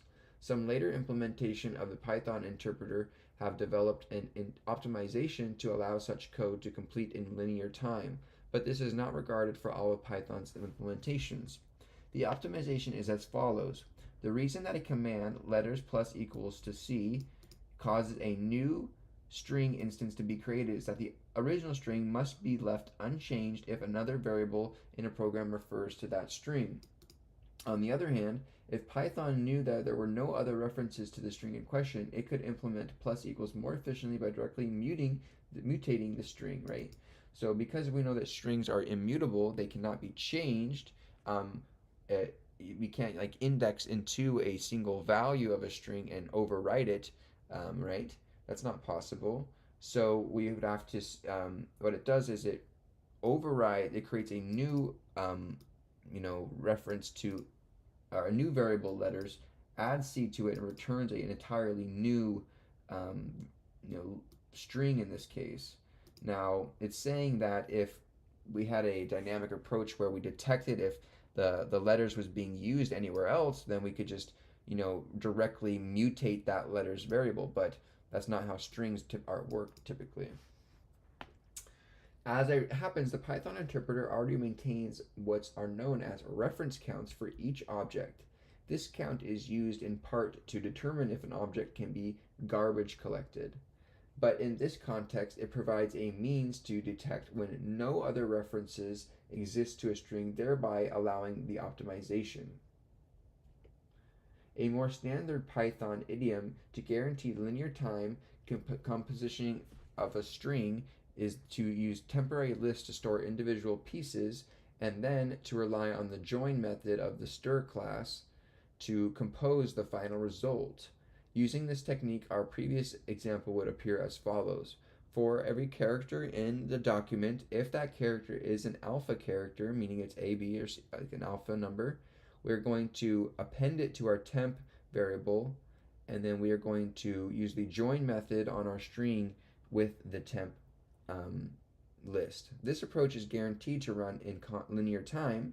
First, we note that the series of up to n append calls will require a total of O of n time as per the definition of amortized cost of that operation. The final call to join also guarantees that it takes time that is linear to the final length of composing the string. As we discussed in the end of the previous section, we can further improve the practical practical execution time by using a list comprehension syntax to build the temporary list rather than repeatedly calls to append.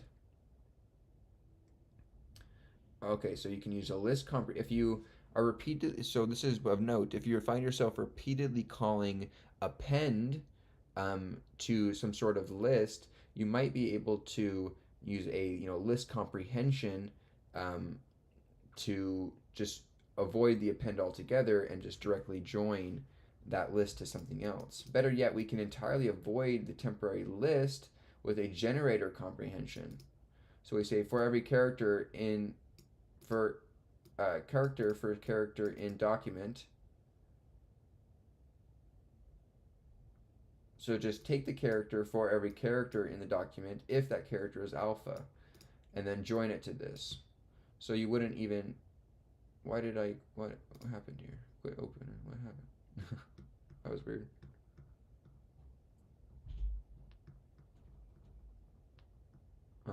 Sorry guys. Here we go.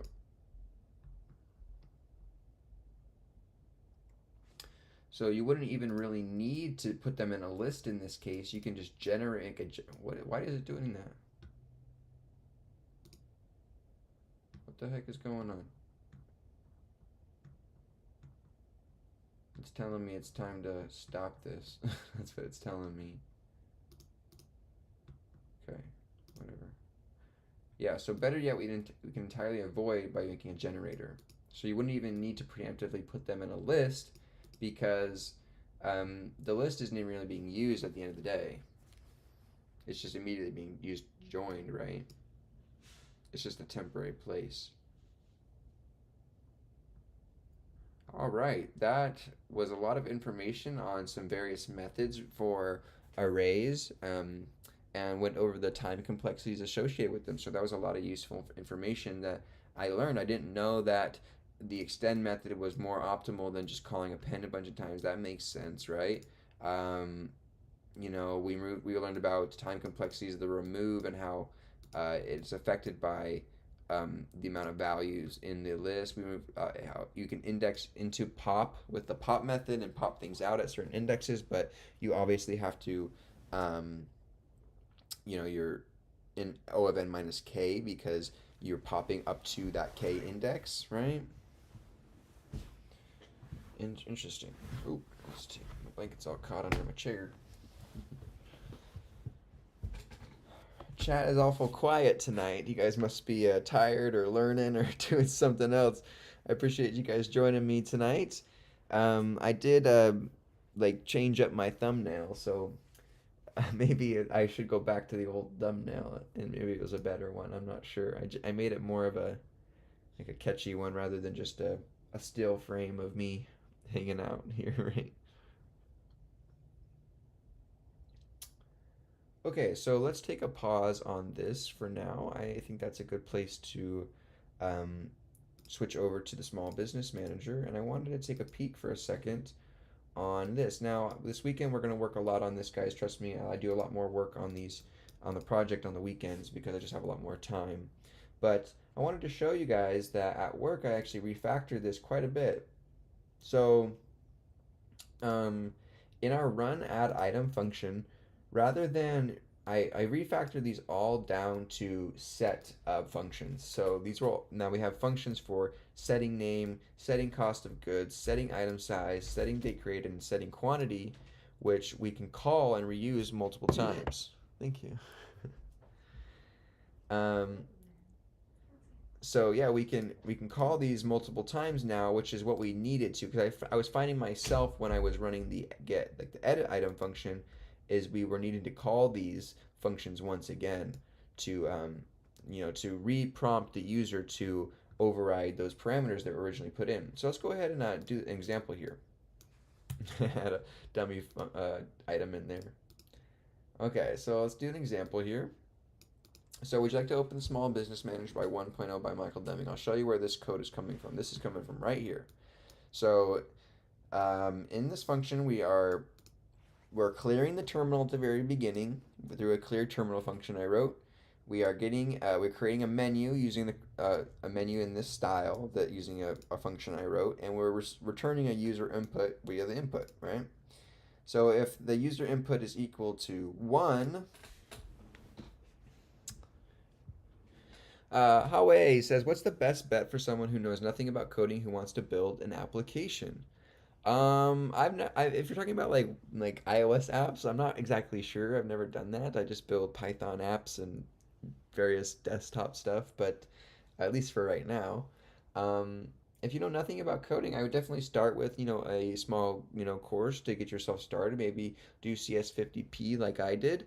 If you're finding yourself wanting some more information along that course and some more information regarding where to start and maybe along the same roadmap I did, I created a Discord which is linked below where I have just gathered all of my resources that I used to study into one location. So feel free to reference that and join the Discord, and we can also chat offline and ask questions and everything. So I provide, PDFs for the books I'm reading, practice problems, all that kind of jazz inside that Discord down below. And so, yeah, I'm in CS50. Awesome. That's a great place to start. That's where I started about 6 months ago. All right, so if I go into this function, go into this program, right, we can go into the inventory menu. That's all we have set up for right now. So I also I refactored the create menu to bug check a little bit because before when we press 4, we have select a valid option. So 4 isn't accepted. We have to select 1, 2, or 3, right? All right, and so if we press ABC, give a string, right? Select menu option using its numerical value. So we get that error now as well. So that is really nice. Let me go ahead and I want to maybe specify that those are errors to the user so that they know that they need to make a correction.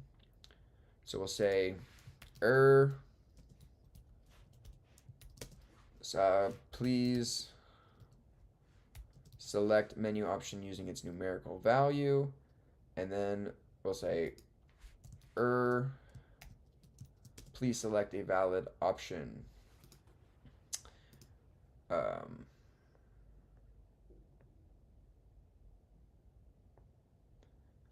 Cool, so now if we rerun this, we should see that in place. So I press 4, we get error. Please select a valid option. If we press ABC, we get please select a menu option that is using its numerical value. Awesome, so we get that bug fix correct. So now let's go press 1. We enter into the program. So let's go into the inventory section, right? So now this is where we're at. Let's go ahead and scroll back up. Scroll back up. So this is the run inventory menu we created. I don't need to run this while loop because the create menu does that for me. So I'll just get rid of that. I'll make this back.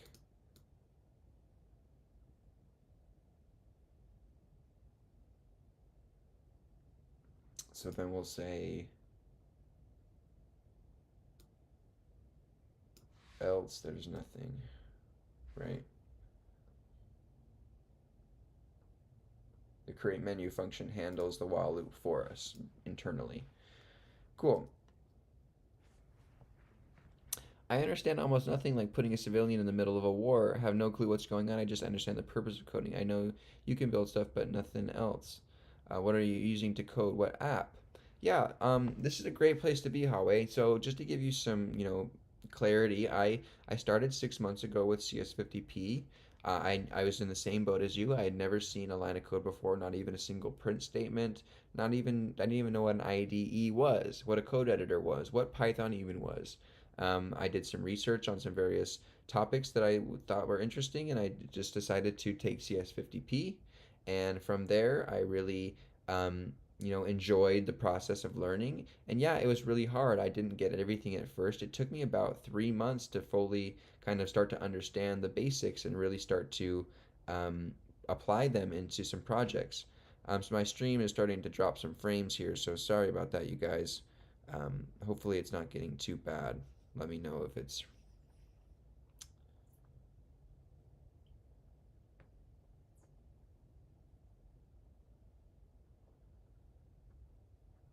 But yeah, this is a great place to be. My whole goal with this channel is just to provide the coding experience from a beginner's point of view and from a beginner's lens. I often found that the resources I was finding online and using online were from a perspective of someone that was really advanced, and that oftentimes the information went over my head and I wasn't able to pick up on it, and they were just moving on too quickly.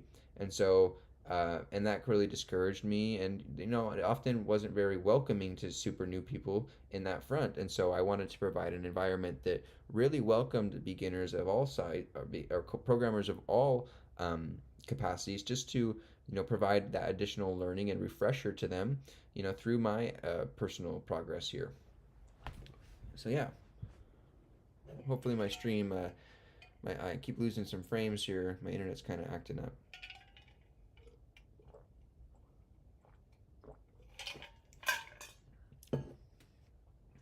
All right. Please let me know if it's really too glitchy and it's kind of unwatchable. I'll try to fix it. Okay, so now what we can do is we can add an item at this point. We'll say, oh, we'll just rerun the code actually because we made that adjustment. So we're going to add an inventory, add item. We'll say new item. This costs 10. Item size was a medium. Today's date, yes, and quantity, will make 5 of these. Okay, so we have an error right here. So why did we get an error here? Why did we exit out of the program on the run add item?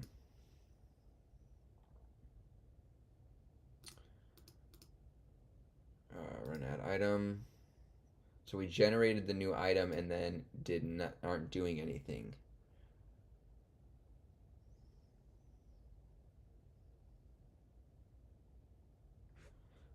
So once we generate the item, what do we need to do? So set quantity returns the quantity.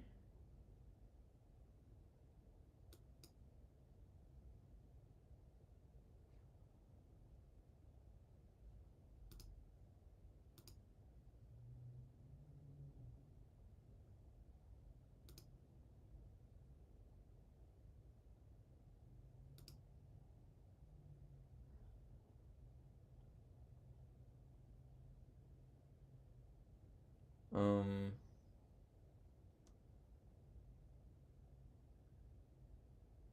so we just had nowhere to go from here, really. So we need to say,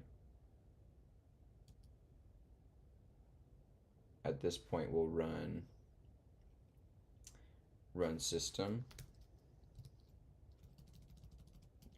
function.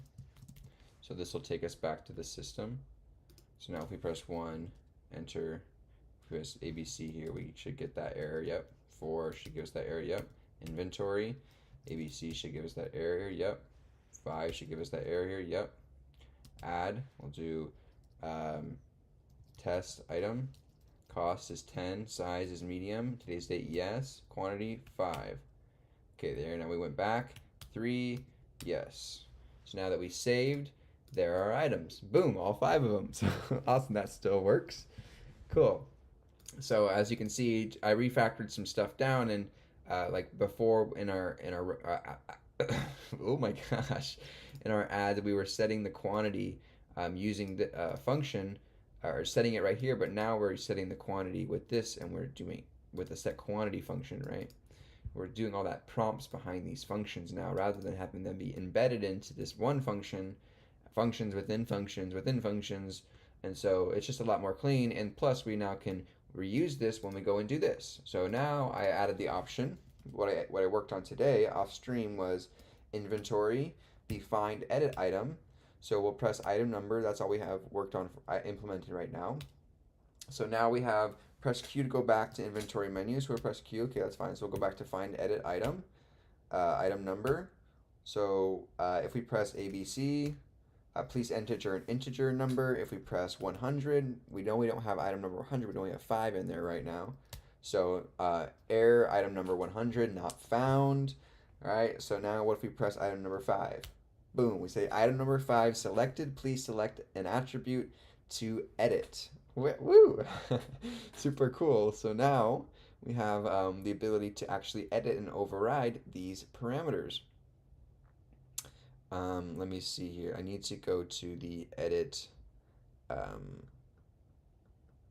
edit item menu here, and I want to say um, back to inventory menu here, and then we'll say please select an attribute to edit, and then we'll give it a colon like that. Woo! That looks awesome. Okay, so we'll go back, enter yes, inventory, find and edit, item number, we'll enter in 5. Okay, now what we can do is actually override the parameters for item number 5 in case the user maybe made a mistake when they loaded the item into the function, into the program, or they need to make a correction to the price that's listed, or whatnot. So we can make the individual edits to these items here. So we'll say, so we'll say item name. I'll just make this really noticeable. So we'll say ha ha ha, right? Right? So boom, that saved that. So maybe I should make a prompt that says items like item name saved before it updates or something. But we should probably make like a prompt to say like, oh, say item name successfully saved or something, so it does it. But anyways, then we'll say the size is, we'll say it's an extra extra large. Boom. Okay. Now the cost, we'll say that it costs a lot of money. Boom. We'll make it really noticeable, and then we'll set the date. We'll use a different day. We'll use 01/23/19 or two. We'll use my birthday last year, 2023. Oh, whoops. 2023 01 23. Right? We got to use the right format. Boom. Okay, now if we go back to main menu. Oh, whoops. Oh, we're going to override that. Shoot. Okay, 2023 01 23. Okay, now if we press 5, go back to main menu. Go back to main menu here. Exit. Yes. We should see that that item was overridden. Item number 5 has ha ha ha XL 111100 and that date overrided. Woo! Super cool. Oh, fireworks! I love when that happens. Okay, cool. Super awesome. So now I probably would like to also set. We need to set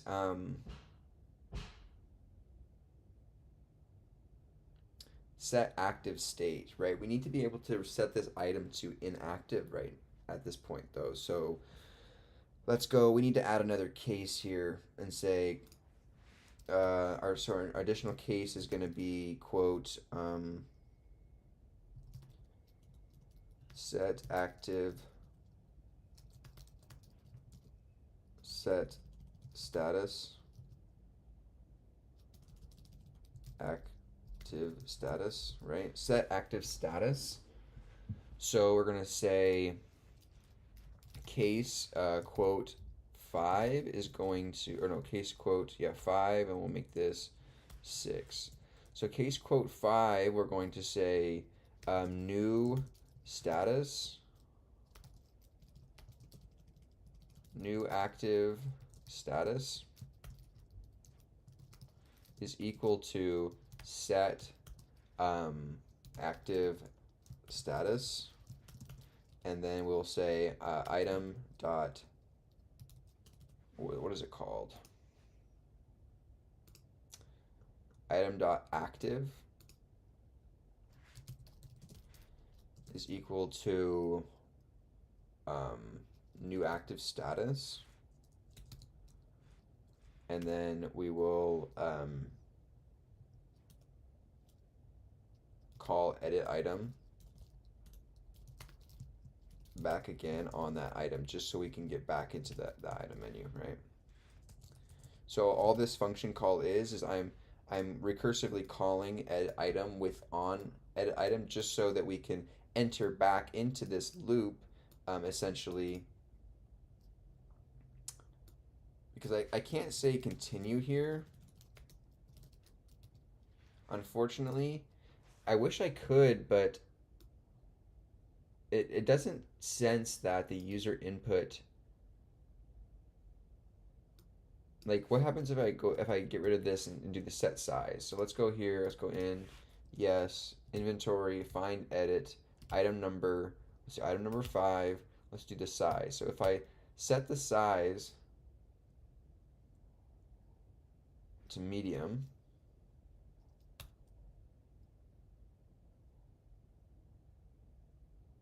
what do I get thrown into?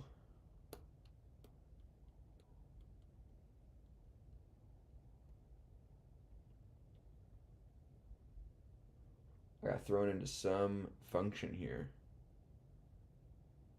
What did I get thrown into? Oh, the item number search.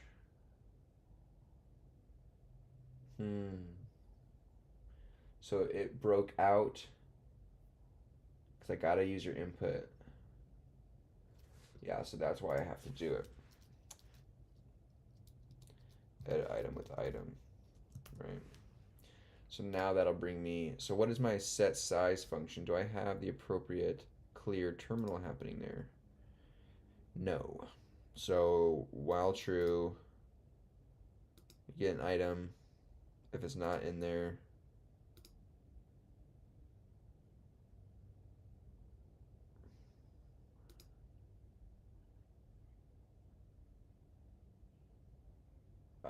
print.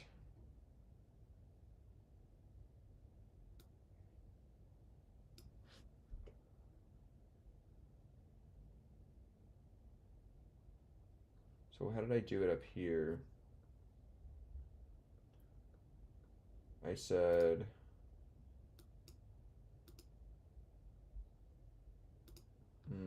where are you at? Here?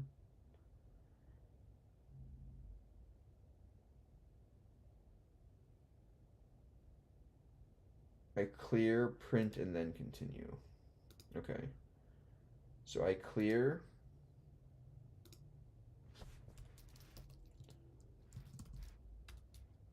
I print, and then continue.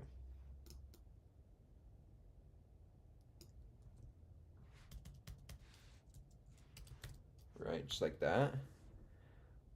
So now my set size function, if I run this, go yes, inventory, find edit, item number 5, set size.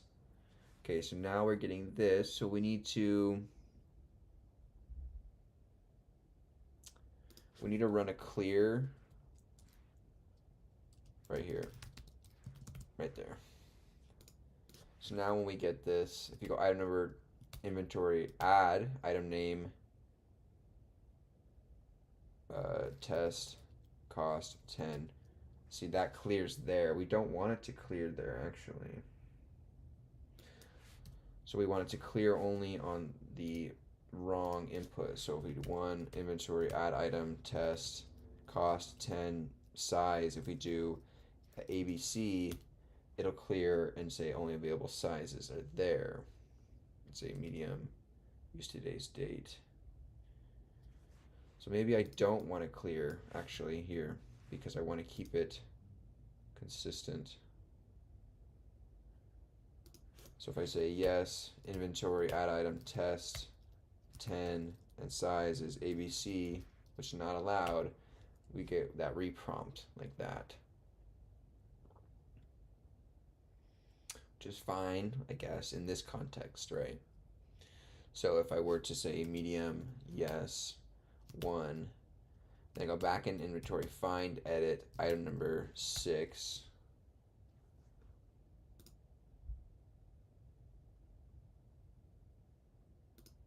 Oh, because I edited. I thought I added an item number 6. Yes, inventory, add item, test, 1, medium, yes, 1. Edit inventory, find edit, item number 6. We should have a 6 in there.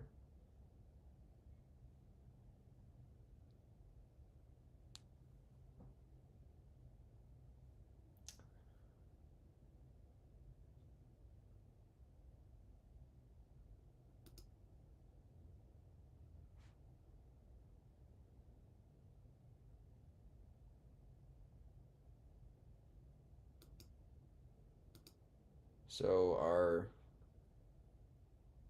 we need to go to our function here for adding an item. Right, we add this item into the dictionary via the item number here.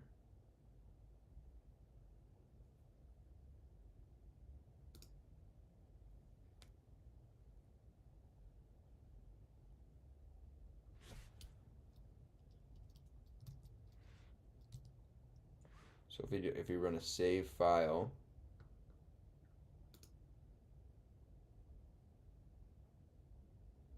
and run types items, right?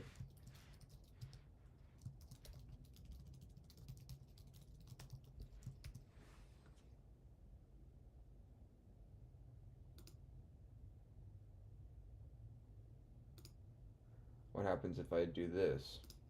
Yes, inventory, add item, test, 10, medium, yes, 1. That ended up there. Inventory, find, edit, item number 6. Key error. It should be finding this guy.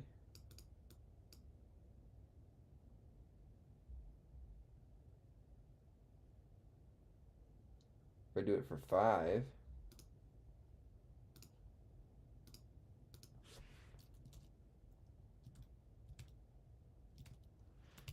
now I get 6 when the program closes already. Why, when I add a new item,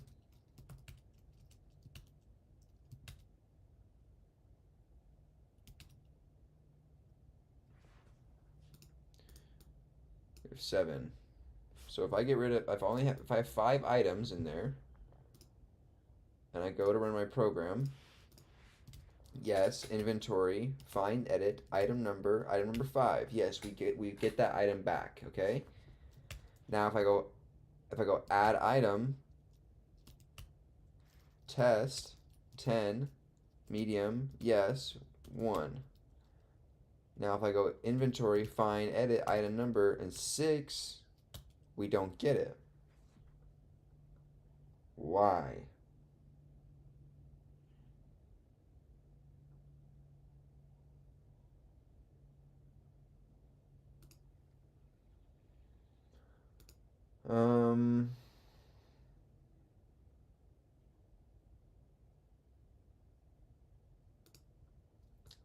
So our set item number is returning the item number length plus 1 of the keys. My find item by is giving the target.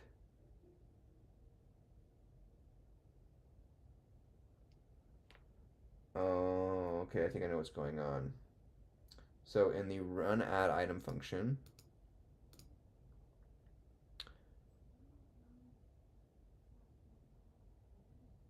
we're not converting item number into an int here. We are converting it into item number is here.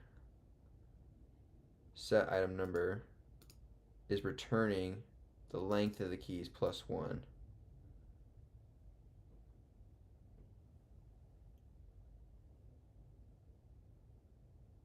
And user input is returning an int.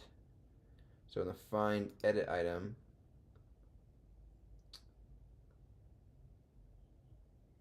we do convert to int user input.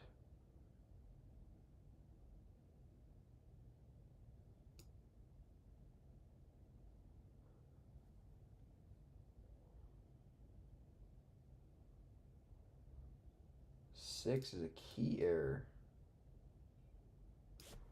Why am I getting a key error though? I'm not even getting like a... The key error indicates that the key 6 for whatever value user input values to does not represent in the... It's not present.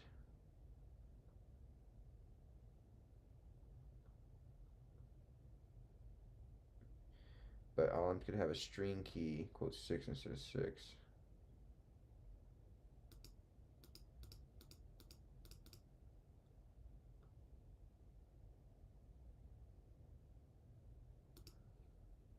Um,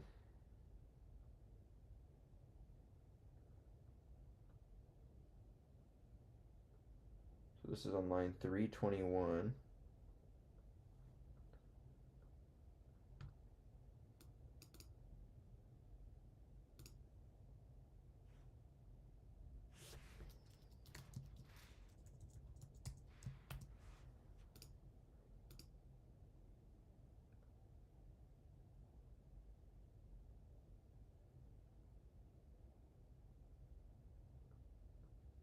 So find item by.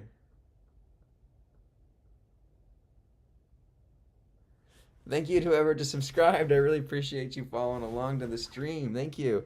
Diane says, hello everyone. Michael, would you mind doing a brief demo of what you're working on? I just joined a bit behind and would love a follow along. Yeah, of course. So right now I'm working on the small business manager. I'm just debugging as to why when we add items to our managing system, test, 10, medium, yes, 1, right? I just saved, that just saved a 7. Why when I go to inventory, find item number 7, do I get this error that 7 is not in there when it is? So inting the target didn't do anything, right?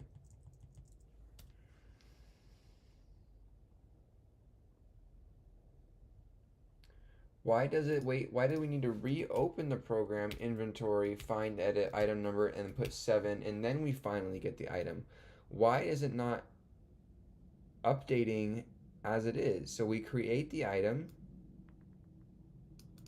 and then we are saving the item. So it displays.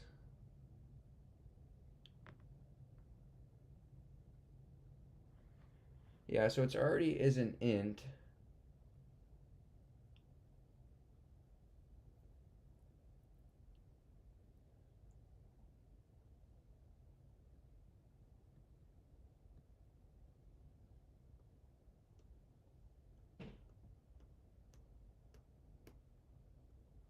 I just don't know why we're not pulling the item back, even though it's already logged and saved into the system. So I'm going to say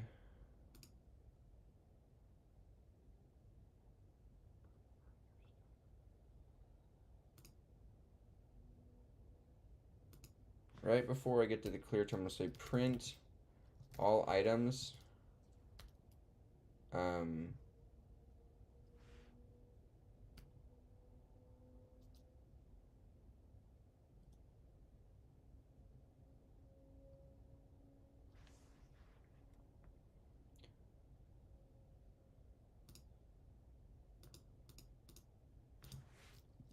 So I press 1 here. I get the item 7.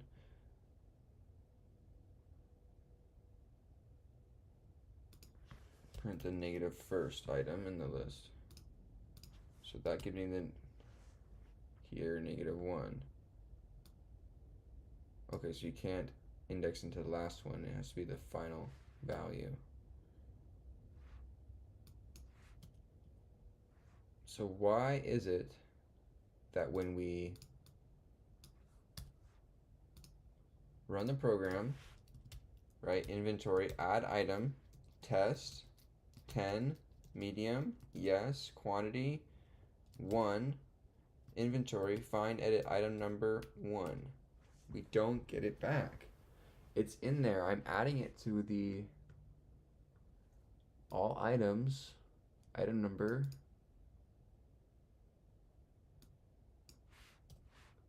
We don't need to do that.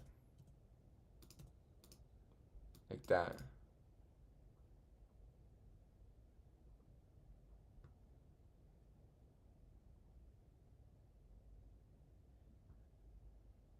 Right? Now how about that?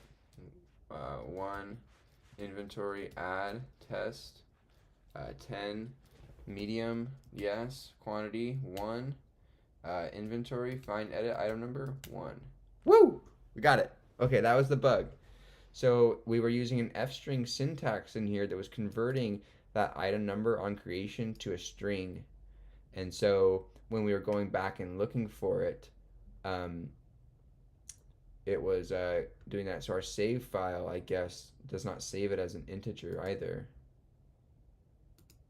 So our save file, yeah, we don't convert these to ints or anything. Ah, no, so we fixed it, Angela. So what was happening is right here when we were actually, so we gathered all of the variables, right? We gathered the item name from the person with the set. All I did was just the prompting with like the okay, the checking to make sure they entered in a string, and they make sure all that prompting I just moved into a set name function, a set cost of good function, just so we could reuse them when we go to actually maybe edit the item in that edit of menu setting. So I reuse those same functions here as well, right? Set name, set size, just so I didn't have to repeat them. That's what I did earlier this afternoon. And so so just like I didn't have to copy paste like 5 or 6 lines of code. I could just do one function call. Um, so now what we were doing is after we were getting all of these required attributes to generate the instance item of our class, right here, we were converting the item number using f-string syntax into a string.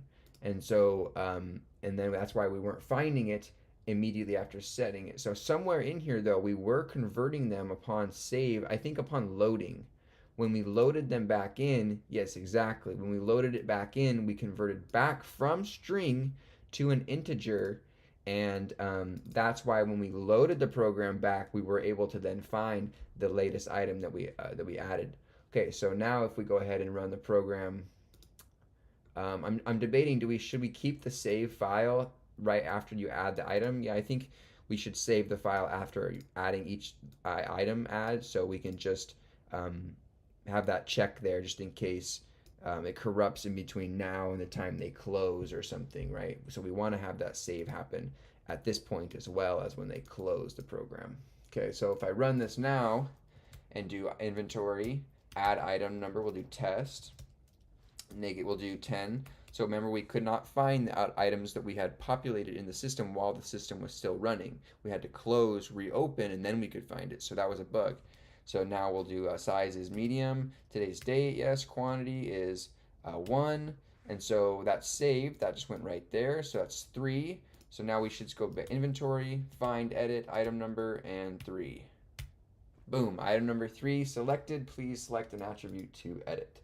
So now we can press 1 for item name and do new name test. Item size is extra extra large. Cost would be, let's say it's 50,000.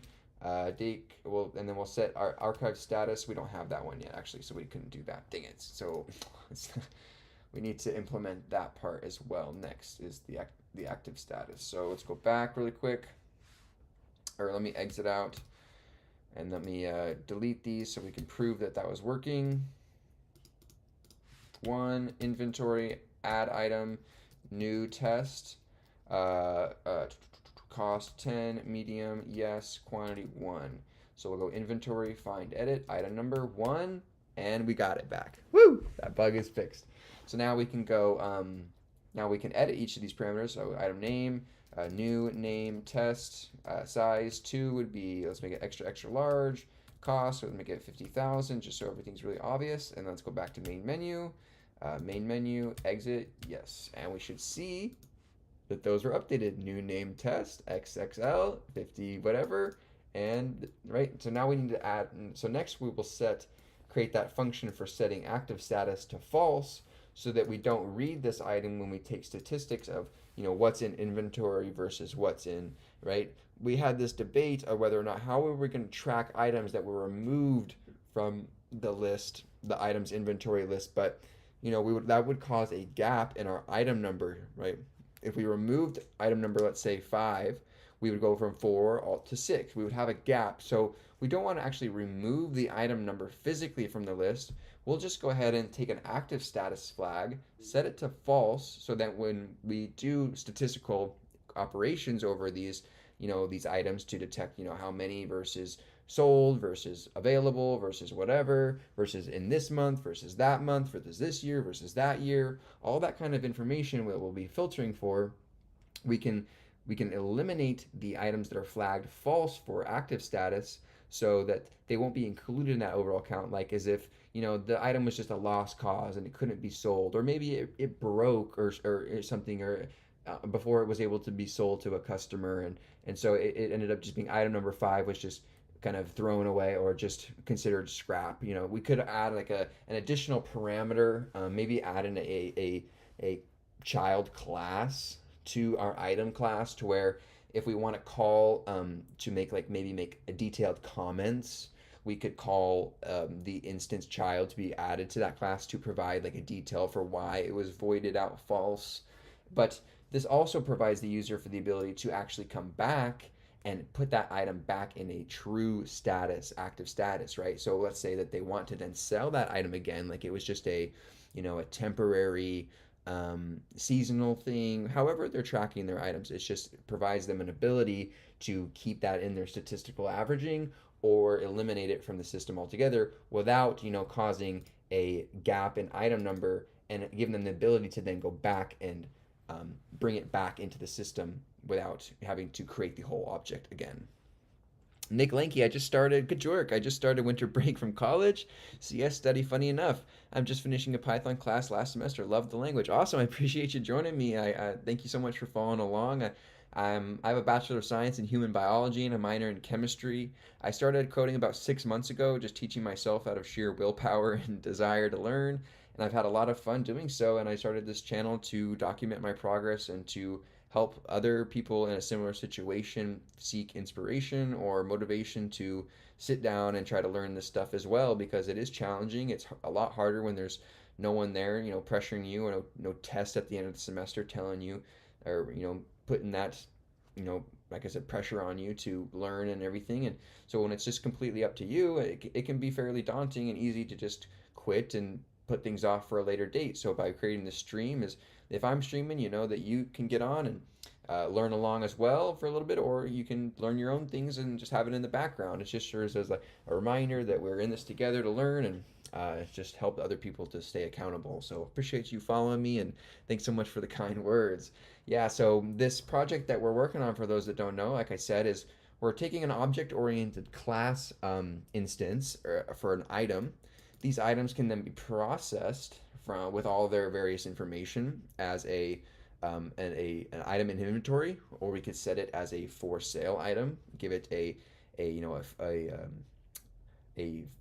listing price and a date listed, or we could transition this into a sold item by having a sold price and a sold date. So and based on that information, is we can track items across their entire life cycle. We can compute income statements, revenue statements for small businesses. We could even create classes for accepting in expenses eventually, compare expenses versus the revenues, and create actual solidifying accounting reports for these businesses, all in one central software location.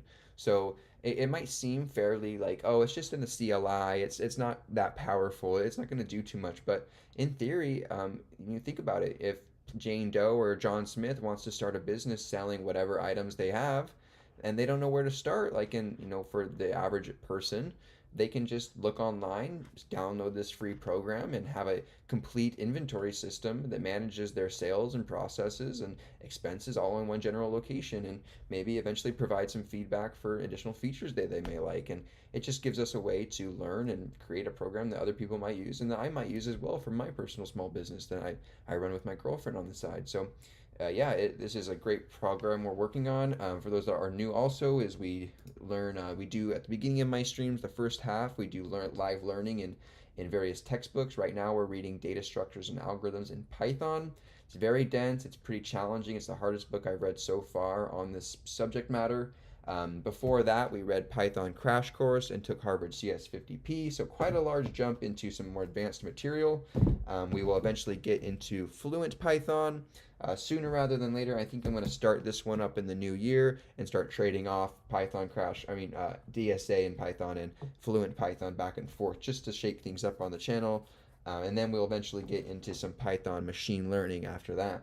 So we have a lot of dense material, a lot of stuff on the channel. I would eventually like to get into some more advanced math topics as well, learning maybe some linear algebra, maybe deeper into calculus would be interest. I have a lot of interest in that. And then obviously in the back half of my streams, we take all that knowledge that we're learning in all these books and these various online resources and we implement them into actual projects here. So we've been creating classes and at one point we implemented a binary search, but we refactored into a more of a constant time data structure where we access via keys and dictionaries for items rather than looping over a list. So it's very we've been using all of these techniques and approaches in these learnings that we're doing and actually applying them into these real world projects to help solidify that knowledge. And so that's the key difference I think that sets our channel apart, is that we really try to apply these concepts directly after we learn them to help solidify them and show that we can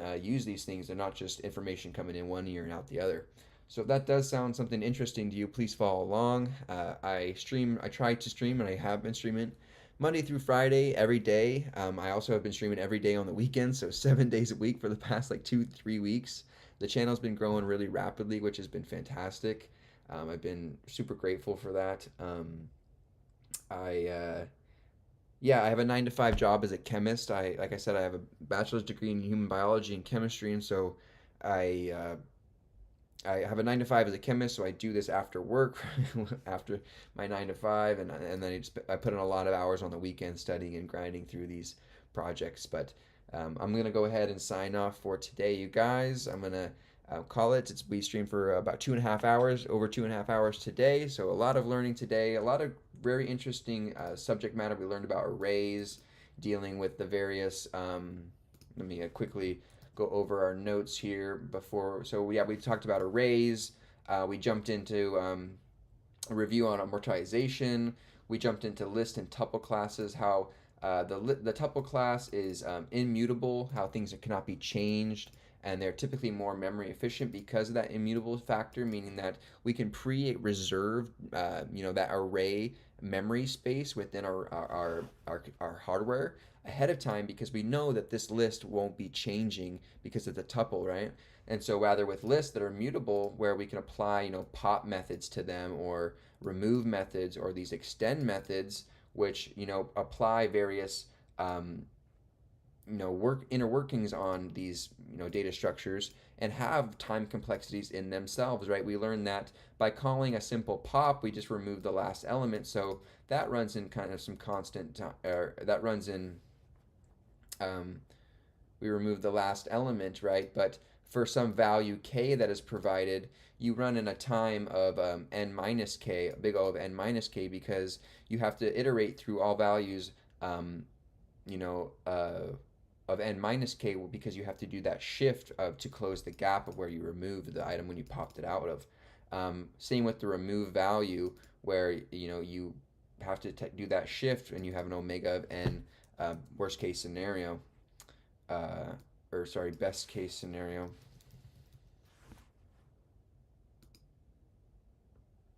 Yeah, big O of n would be worst case scenario.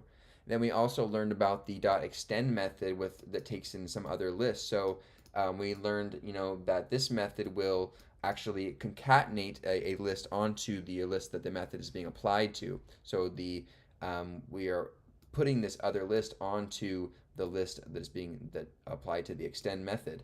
And so this is essentially more efficient than just calling a for loop and appending a bunch of times, because it does in theory the same thing. It has a slightly more efficient manner with the extend, because we are just doing one function call at the end of the day, rather than n function calls for the appends, n or whatever k append calls.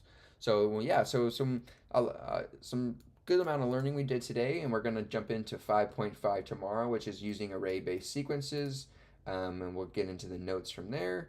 And then how much more of the chapter do we have here? Quite a bit. 5, 6. And then 224 is the end of the chapter. So 5, 7 is the exercises. So we have about, what was it, 20 pages? About 14 pages. So about 13, 14 pages till we reach the end of the chapter 5 here. So, we're averaging maybe about 3 days a chapter. So really good time, moving through these chapters. We got a lot to go. But, day by day, little by little, I'm not in any rush, and neither should you guys be. Don't be thinking you need to conquer this all in 1 day or in 3 months. Those people on YouTube that say they learned how to program and they got a job in 3 months, oftentimes they're just lying, or they had previous connections, or they knew programming from before some of their instance. So be very careful what you take in online. A lot of it is false. I'm being 100% transparent with you guys that this is my raw learning day in and day out. First time I've ever seen these concepts.